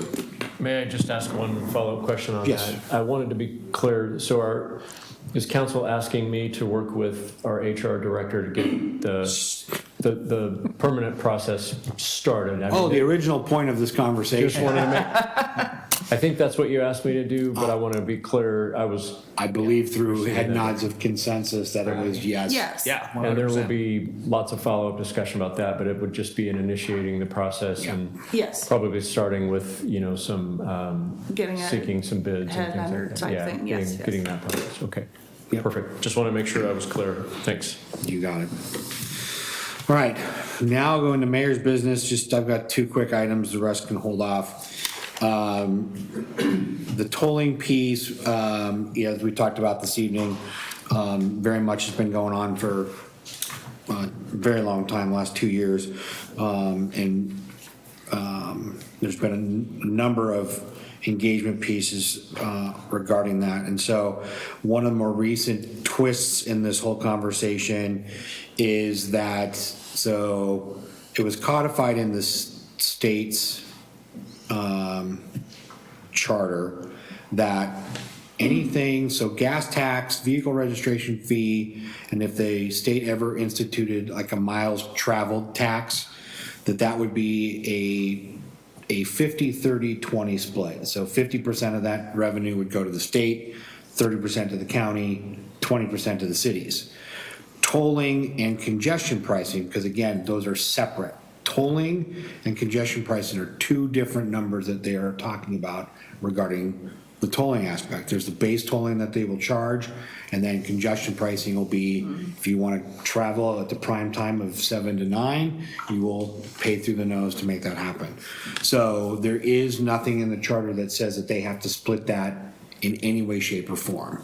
So that's something that is currently raised a bit more ire with the counties and the cities on that front. So when we talk about the diversion piece and how does that get paid for, it doesn't.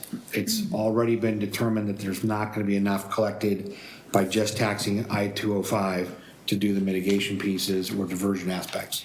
So that's why I-5 tolling was bumped up. Now they're talking about 26 and 84. So those pieces are in conversation. So I just put that out there. Earlier, I talked about that I was going to bring up a couple of times the comprehensive plan kickoff that has started. So please get engaged with those plans and those meetings.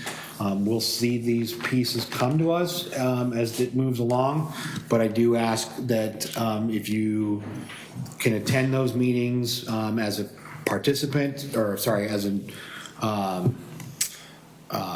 observer, that would be great. When we get to the community meetings, being there would be absolutely imperative that we're there. So I hope that Mr. Frankie writes a huge fat report multitude of times on, his podcast and his various articles about the comp plan, because we need a lot of people to get engaged with that process. So that's all that I have right now. Councilor comments and liaison reports. Councilor Davis.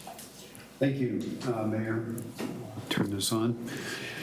First of all, Adult Center, I'll be very brief on that, other than the fact that I wanted to thank Jamie Stickle for coming up. They had asked for an update on what's going on in the city, and Jamie and myself gave a quick update. We had about 35 people there from the community.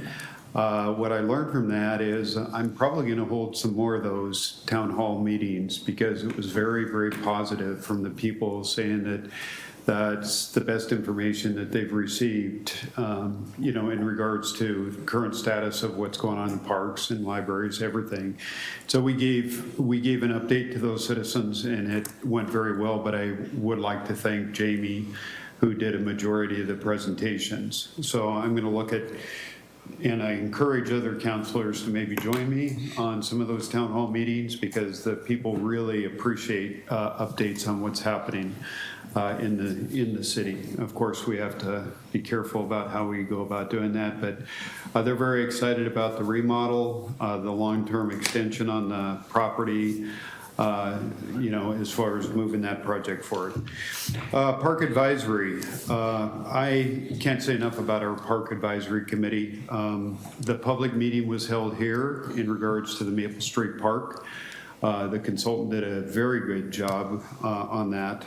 And since that time, the Parks Advisory Committee reviewed the report and has recommendations to move forward to the city administrator in regards to the projects for Maple Street Park. Very briefly, turfing the infields is a priority.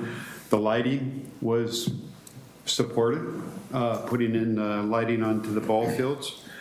Looking at Marshall property for parking, overflow parking, to help relieve some of the tension on Maple Street and parking in the neighborhood. They want to move forward with that.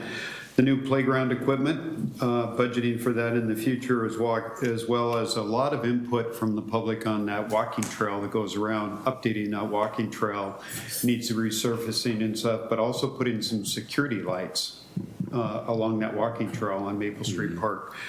A lot of input on that. And then in the future, budgeting the sports courts. So they have written the report, and I'll make sure this gets to the city administrator in regards to those items. Legacy Park fitness area, that's sitting with the city administrator at this point and waiting for the city attorney to review the contract on that, and then putting that on a future agenda item for the fitness equipment at Legacy Park. And then the renaming, hopefully, the mayor said trying to get that on the May 3rd agenda that the Parks and Rec recommended. Auburn Farms update in that contract, I believe, is sitting with the city administrator to sign that contract, that it's ready to go, so that we can move forward with the Auburn Farms. The consultant on that, so that they can get to work, and that's within budget as well. And then, of course, this Saturday at 9 o'clock to 1 o'clock, they're going to be planting azaleas at the park right behind Fred Meyer's by the apartments, azaleas. And so if you're not doing anything at 9 o'clock, you don't need to really bring any shovels or anything else, because Jeff and Jerry are going to have everything there that we need, and as far as actually planting the azaleas and stuff like that. So that's happening. That's pretty much it. Okay, thank you, sir. Councilor Banks. Thank you, Mr. Mayor. The Library Advisory Board met yesterday here in this space. I was 4 minutes late. The Library Advisory Board is recommending to the council a $5,000 increase in their budget as a result of a county-wide initiative to streamline late book fees. So Canby has charged more per day, per item than some of the other places. In the past, the various library books have different libraries have different rates. So if you check out a book from here and a book from Oregon City and a book from West Lynn, and then turn them all in late, the fee is different for each one of them. And if you turn in those books in Oregon City keeps those fees, even if they came from Canby. So there's an effort countywide to streamline that down to 10 cents a day, not to exceed $1 per item, which is an expected loss of $6,000 a year in late fees. That's a fuzzy budget number because there's a lot of variables that go into that. And so I believe that the chair of the Library Advisory Board will be making that as a formal presentation. Has that already happened, Scott? No. It would have happened today. I'm not sure. I'd have to follow up. Okay. So anyway, that's going to be coming at us. Meanwhile, I just want to point out that national research shows that people stop going to the library altogether when they rack up late fees. And Multnomah and Washington counties have completely eliminated them from their library system. So this would be streamlining them at 10 cents a day, not to exceed $1 per item. And that's about it there. There was some discussion about frustration by the members of the Library Advisory Board about books being pulled from the Canby High School library, which is a completely unrelated thing, but they're library fanatics, really. The only other thing is I just want to express appreciation for Scott's service. I'm disappointed that he's moving on to Salem. I don't know if that's going to help our city. And I want to express frustration to this council for creating the situation that we've been in. And I just want to point out that that y'all have the majority now. And in 6 weeks, you managed to shut down all progress in our city because of the executive session we held on February 15th. Canby deserves better. You guys can run the city just with your majorities without violating public meeting law and without violating government ethics. And so I request that you do that. And finally, there was a request, I believe, by Councilor Davis for the minutes of that executive session. There was a form that came out. The form was in error. I'm not sure how to correct those minutes, but there's a box on the bottom that says, were there any documents handed out? And there were, and that was not checked. And there was another box that said, was there a consensus? And there was, and that was not checked. And I'm not sure how to amend that if there is a process. We don't ever approve minutes for an executive session. So that's all I had to say.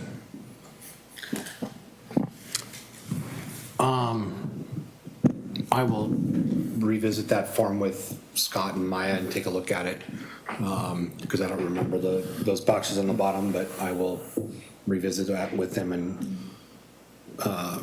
check that piece. Councilor Farwig. Yeah, I'll bite my tongue on one of the things I'm thinking, but I'll just go into my report. Transit Advisory Committee finally held a meeting, which was awesome. They, as you guys remember, had not met for quite some time. We learned that they could meet with a simple majority of their members instead of the number that they were supposed to, so they finally met. Chair Luce retired, and then Nancy Mueller is now the chair. Nancy has many years of experience with Canby area transit, and so is a good fit to lead that committee. So that's a great. New members, Adrienne Carlson and Tyler Frankie, were welcomed warmly into that group with a great evening of learning about transit, and Director Wood taught them everything that they ever will need to know. And then Planning Commission has been busy since we last met. They've had meetings to create some text amendments, which we saw tonight. They heard the housing production strategy, economic opportunity analysis, and had a work session about the comp plan and housing needs analysis. So they've been busy. We have interviewed one candidate for the 2 open positions. We have one more interview tomorrow. And unfortunately, our third candidate has withdrawn due to being unable to commit to the time required. So look forward to having a full planning commission soon. It's been a little while. And then I just wanted to say I attended the Canby Center Gala over the weekend and just saw some of the cool things that they're doing. It was really exciting to see the funds that they're raising to help the houseless and those in poverty in our community. I like their theme. It is, and I'm going to mess it up, but it's all about dignity for those in poverty and those that are houseless, and giving them dignity, which I think is a great mission. So I just wanted to say good job at Canby Center for a great event, and I was honored to be there. So that's all I have. Right. Council President Hensley. Thank you, Mr. Mayor. I covered the tolling piece when we were talking about tolling. I do want to thank Chief Tro, and I met with the opioid, the Canby Prevention Task Force, coalition. I gotta get it right. Suicide Prevention Task Force, Canby Prevention Coalition. And so thank you for hosting that. It was a good conversation. Trevor from the county came, and I learned more than I think I wanted to know about fentanyl and other things. But I look forward to the future of this partnership with that coalition, and I'm hoping that will bring us some good things for our community and prevention in that. And maybe we need to work on somehow reversing 110, but we'll talk about that later. So thank you for that. That was a good conversation. The only other thing I had was brought up in the Traffic Safety Commission meeting, and Jamie's not here anymore. So Scott, I know like Malala has a program where they like text out if they're gonna have a street closure, if they're gonna have, if a bridge is washed out, or I mean, they have like an emergency contact broadcast over text, and we don't have something like that. So the question was brought up in the Traffic Safety Commission if we could get something like that in place. It seems like it'd be pretty simple to do. I know she handles our Facebook stuff, so I was hoping she'd still be here when we talked about it, but so I just wanted to bring that to you because that was a question brought in the Traffic Safety Commission, because we don't really have, like, you know, if we were to have an earthquake and Knight's Bridge were knocked out, do we have a way to broadcast the detour routes and that kind of thing? So wanted to bring that forward, and that's all I have. Can I just make a quick comment on that? And I think that's an excellent point. We do have the flash alert system that we're signed up with. It's something that's used by school district and emergency responding first responder organizations and cities and counties and all that. We just haven't utilized it very well, admittedly. So I think we already have the tool, but we just haven't done a good job of using it. So and getting people to sign up for it. And that's the thing, is you got to get the word out, because people have to sign up and put their name on. You can get emails and texts and different alerts. Oh yeah, my so phone, I get texts. I know when the streets are closed in Malala because Mayor has convinced me to sign up. So so I think, why can't we do something like that? So we just need to figure out how to broadcast that to our folks and get everybody to sign up. And okay, I will relay that to the commission that it's in place. We just need to utilize it. Thank you. Mr. Councilor Maldonado. I unfortunately do not have anything to report back due to recent events. However, I would like to say, Scott, I was very sad about the news of your leaving us. However, I believe Salem's going to get a rock star of an administrator down there. Thank you. Councilor Patton. Bringing up the rear. So I too want to start out by thanking Scott for all of his work for the last couple of years and guiding the city through what we've got going on. And I'm sad to not see you help us guide through these next few steps. So that's that. I've had 2 Canby School Board meetings. Congrats to Tyler Reed and Carolyn Smith on receiving the CARE Award. Staff did mock interviews with students for job preparation, which was great. Due to the weather, the U.S. Marine Drum and Bugle Corps took a detour and did a presentation at Canby for the students, and some local veterans participated, and I really wished I had known, because if I was in town, I would have gone to that. I love those sort of things. Yeah, those are cool. They hosted the national bilingual conference Congrats to the students, all the student athletes who have gone to state and prevailed. The new science wing is coming together really well. The walls are up and they're starting on brickwork. And so they've also been doing some work with the new HVAC. So this is things with the bond money that they have. They've put in new HVAC systems. There's new lights in the gym at the high school, and they're doing some low voltage wiring for alarms and communications. For students, the sixth graders from 91 came and spoke to the school board, demanding that they be able to go to the full length of outdoor school because apparently it was being cut short. So kudos to them for speaking up. Yeah. The seniors are working on scholarship applications and preparing for the next chapter in their lives, which is awesome. Let me just, one of the snow days, they did classes via Zoom in an effort to cut off having to do an extra day at the end of the year, and they actually got more attendance than they had expected to get. So it appears that will work, and that's super awesome. This is Kindness Week at the school, so think about being kind to others as you go about your daily business this week. And then there was obviously a lot of talk about books at the meeting, and I just wanted to commend the students that spoke for being prepared, articulate, and comporting themselves in a very professional manner. So kudos to them. As far as Canby Utility Board, we had 2 meetings. I've been to 2 meetings. They did an RFP for the 5 and 10 year inspections on the substations, which apparently have not been done ever. And that's really bad because if anybody knows anything about those transformers, the mineral oil in them can start to go bad. And when it goes bad, they explode, and in quite horrific fashion. And to get a replacement one, it takes quite a bit of time. They come from overseas and they're well over like $1 million. So it's good to keep on top of those things. They received a grant for security cameras for the substations, so they've been working on installing them. Lots of talk about the water system plan. It will be finalized in June. Some of the things that they're looking at is seismic retrofitting of the tanks, the water tanks, because they are not. There is a lot of talk, and we are going to start hearing more about this, about the new water treatment plant, bonding that they need to do for it. And let me tell you folks, it's going to be really expensive, but here's the catch.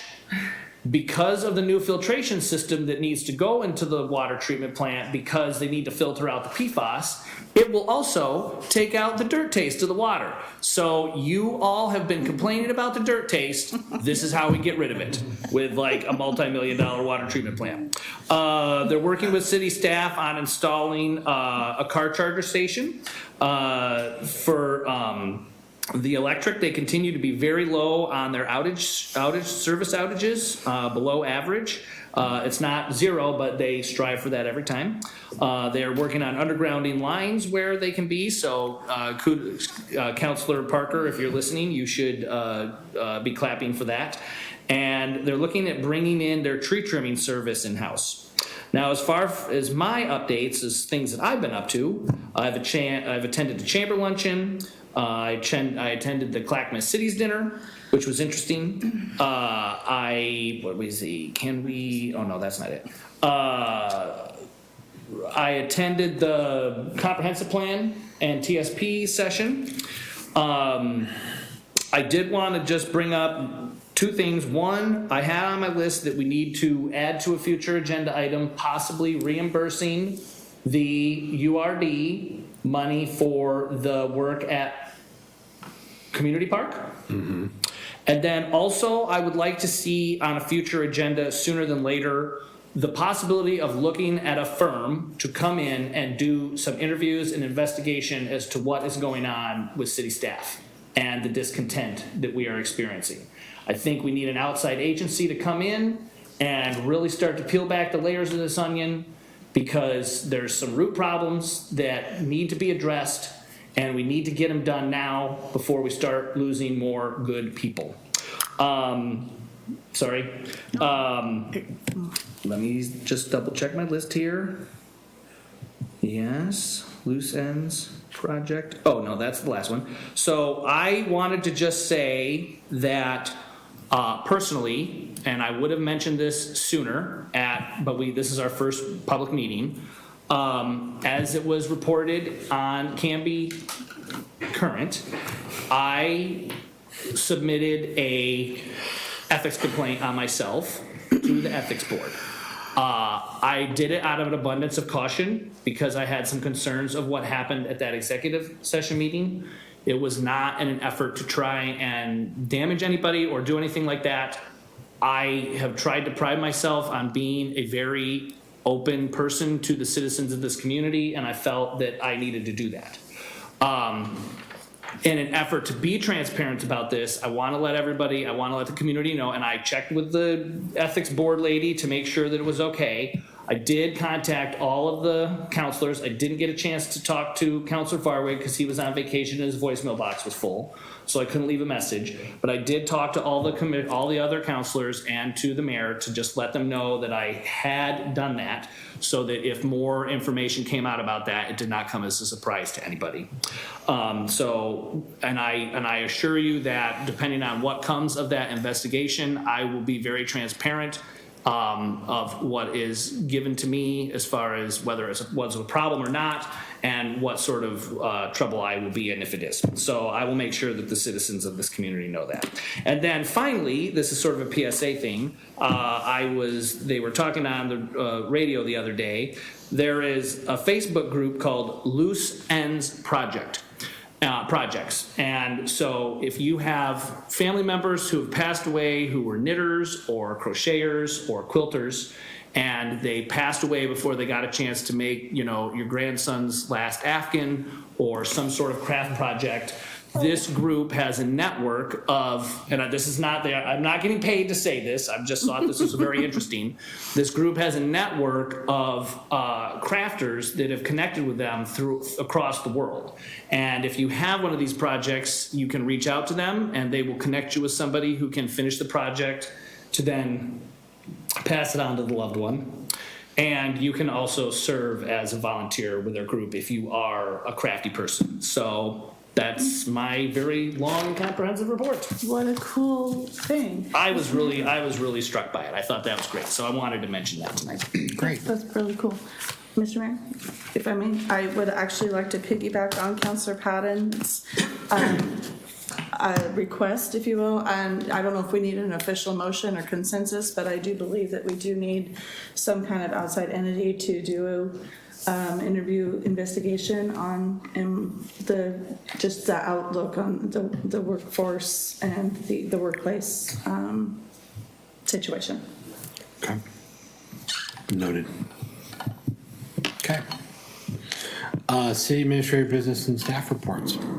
Thank you, Mayor. First is I'd like to call on Chief Tro to come up. He's been waiting patiently. So patiently. He's like, would you just shut up so I can get done? Oh my God. There's a letter in your packet from Chief Tro to me, and I am supporting his recommendation, but we wanted to put this in front of you for a discussion. I will tell you that the quick summary is that the request is that we take our current half-time code enforcement officer and property evidence tech position and make that into 2 full-time positions. We were planning to, we are going to request this in the upcoming budget. We talked about this in last year's budget, but because of some needs currently, Chief has asked that we move that up and do that within the current budget cycle. We do have funds available because of, I think, mostly from salary savings from positions turning over and being vacant for times and things like that. The interesting piece is that technically, I have the authority to create this position, but we don't want to do that kind of without a conversation with the council and being presumptive ahead of the budget process that really this would be sort of a 2.5 month head start on what we're going to be asking you for in the budget process. So Chief Tro, if you want to just give a quick synopsis of the need, and then we can kind of talk about that. Thanks. Yes, thanks, Scott, for putting this on the agenda tonight. Mayor and council, I'll keep this quick because I know it's been a long night and you got to have another meeting after this. So just as you know, prior to 2016, we had add a full-time code enforcement and a full-time property evidence tech. Due to budget cuts at the time, we combined the positions into one. It wasn't ideal, right? Less time to do both jobs, and over the 7 years, workload has increased. Our current property officer, Carrie Ennis, has done an incredible job trying to juggle both duties. But the time has come to really separate those out and move both to full-time. And her code enforcement duties have been mainly reactive and not proactive. And I think if we get a full-time code enforcement officer, it'll be a little bit more proactive.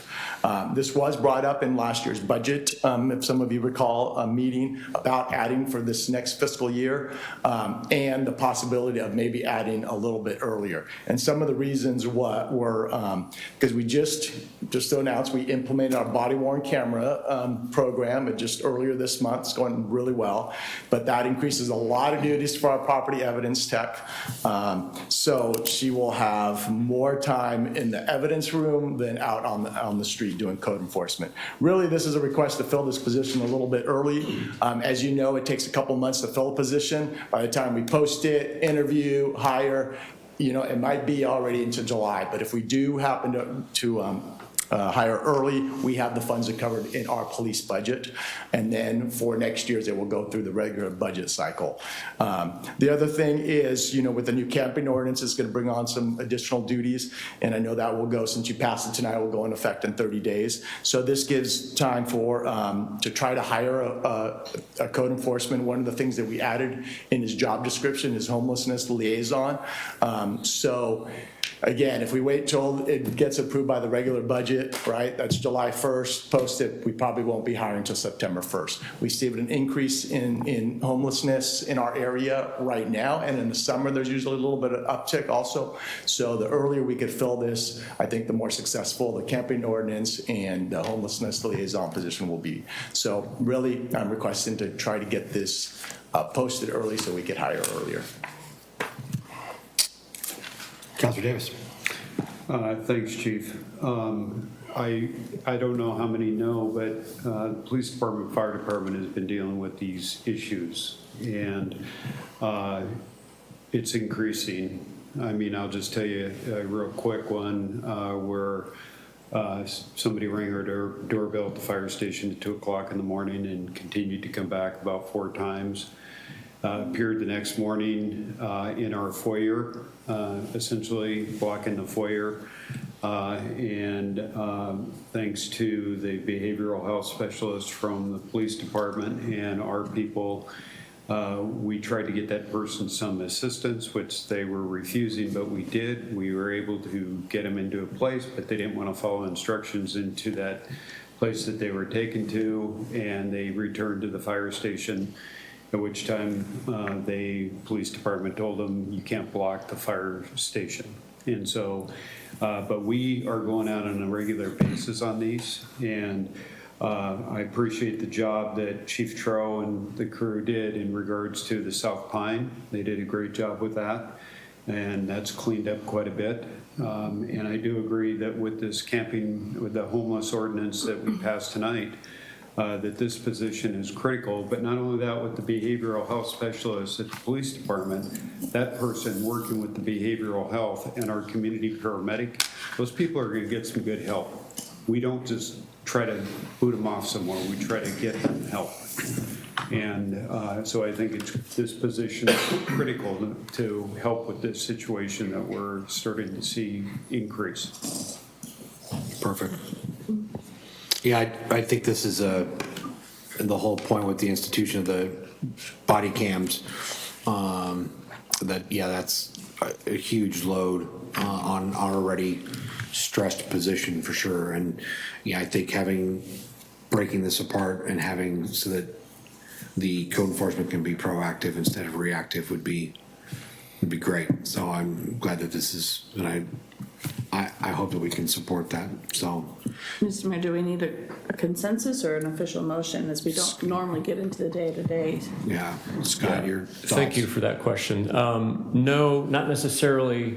I think just a general sense of if there are any concerns about this before we move ahead. Again, it's under my purview to to go ahead and increase the positions to full-time, but we wouldn't want to do that if council wasn't fully informed. And also, if you had any concerns about it, I would reconsider whether to move forward. But Okay, that's fair, I appreciate unless I hear that. anything, I'll probably move ahead on that. And then you'll be presented that in the budget process as well as continuing to fund those positions that would be moved to full-time. Sure. No, I appreciate that. Thank you. I support this. And one thing I'll mention real quick is Carrie Ennis, our dual position now. I asked her which position she was more interested in, and she is interested more in the property evidence, because that's why we would actually hire for code enforcement and not the other way around. So. I'm surprised. I think everyone seems to be, Yeah. I would have done it sooner if I had the ability to, but I've only got here, so there you go. Go forth and be well, yes. Awesome. Thank you very much. Appreciate it. Thank you. Appreciate that, Council. I do have just a few other quick things, very fast. You're fine. Bi-monthly reports from the departments are in your packet. Those were carried over from March, just as an FYI, so they'll come around the next time again quicker. There was a question about when we were going to tee up the discussion about the ARPA funds, and I wanted to assure you, working with Mayor Hodson on getting that scheduled soon. I think we're hoping maybe a work session on May 17th, pending everything, but we'll get that back in front of you. So, and then the last thing is I just wanted to quickly make a brief statement about my pending departure, since that was discussed, and to make sure everybody is aware of what's going on there. So if you'll indulge me for literally just a few moments. Mayor and Council, as you know, but maybe not everybody knows, I have accepted a new professional opportunity with the City of Salem, which I will begin in May. I have notified the Mayor and Council that I will serve in my post as City Administrator through May 5th of 23. We had some earlier discussion about that. And I just want to say that to you, Mayor and Council, and to anybody in the community that's listening, it has truly been an honor and a privilege to serve as your city administrator for the past 2.5 years.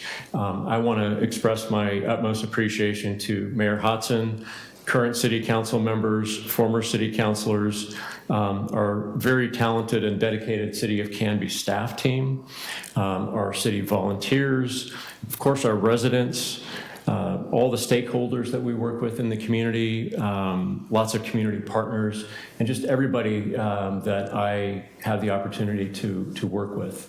I am very appreciative and thankful. Collectively, we've accomplished or made significant forward progress on numerous important initiatives and projects for Canby.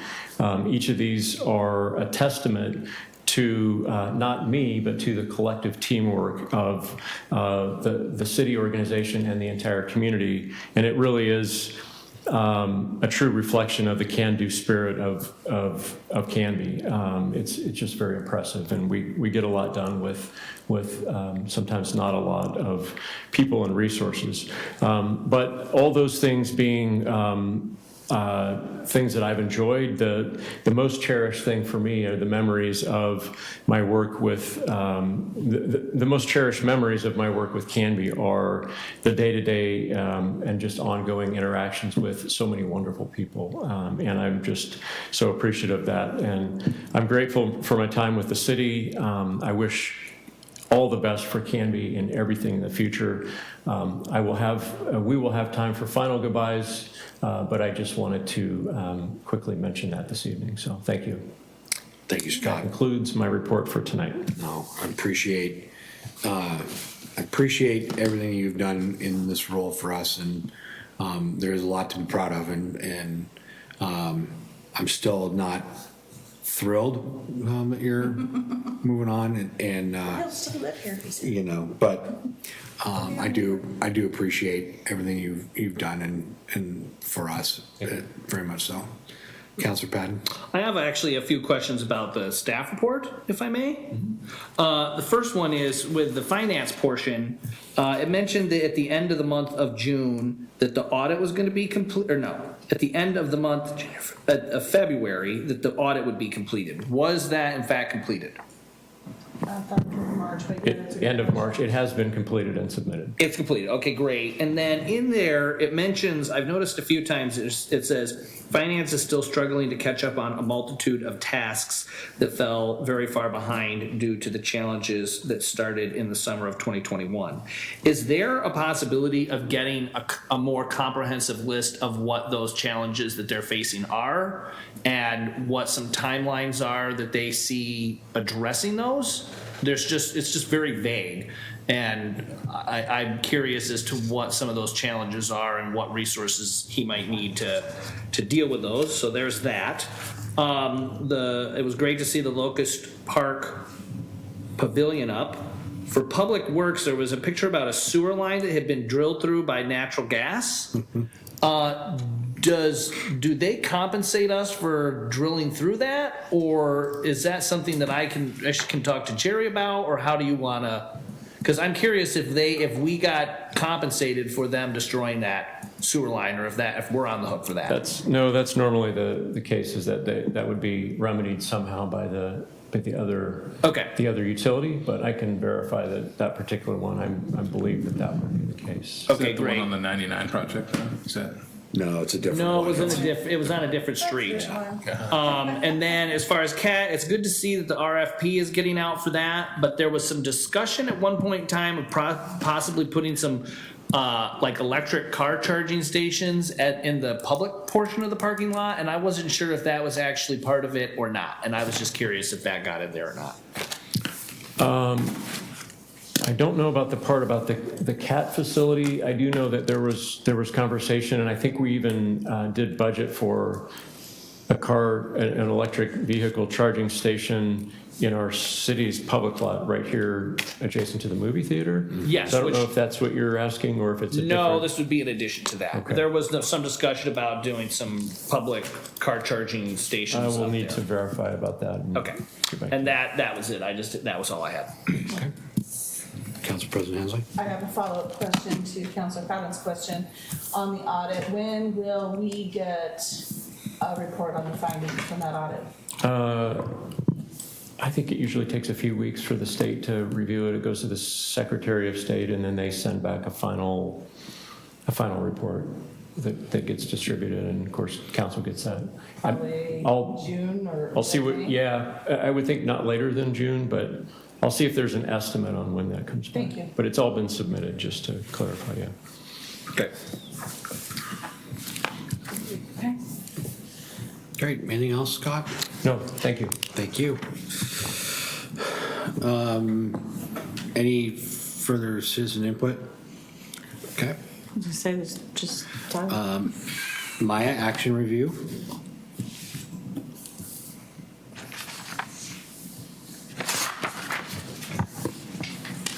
Sorry, I just noticed that Councilor Maldonado is not on there anymore. So I was- He had to exit and we let Okay. him go quietly. Just wanted to check that I wasn't missing, getting him on there.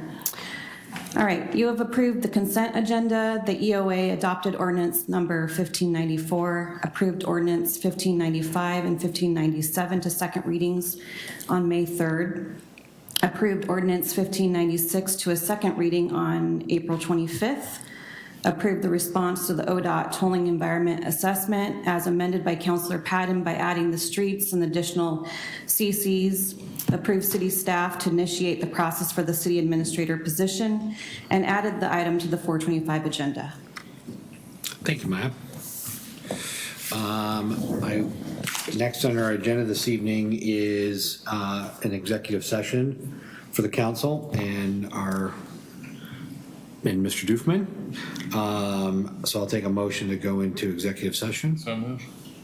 I will move, yeah, I move.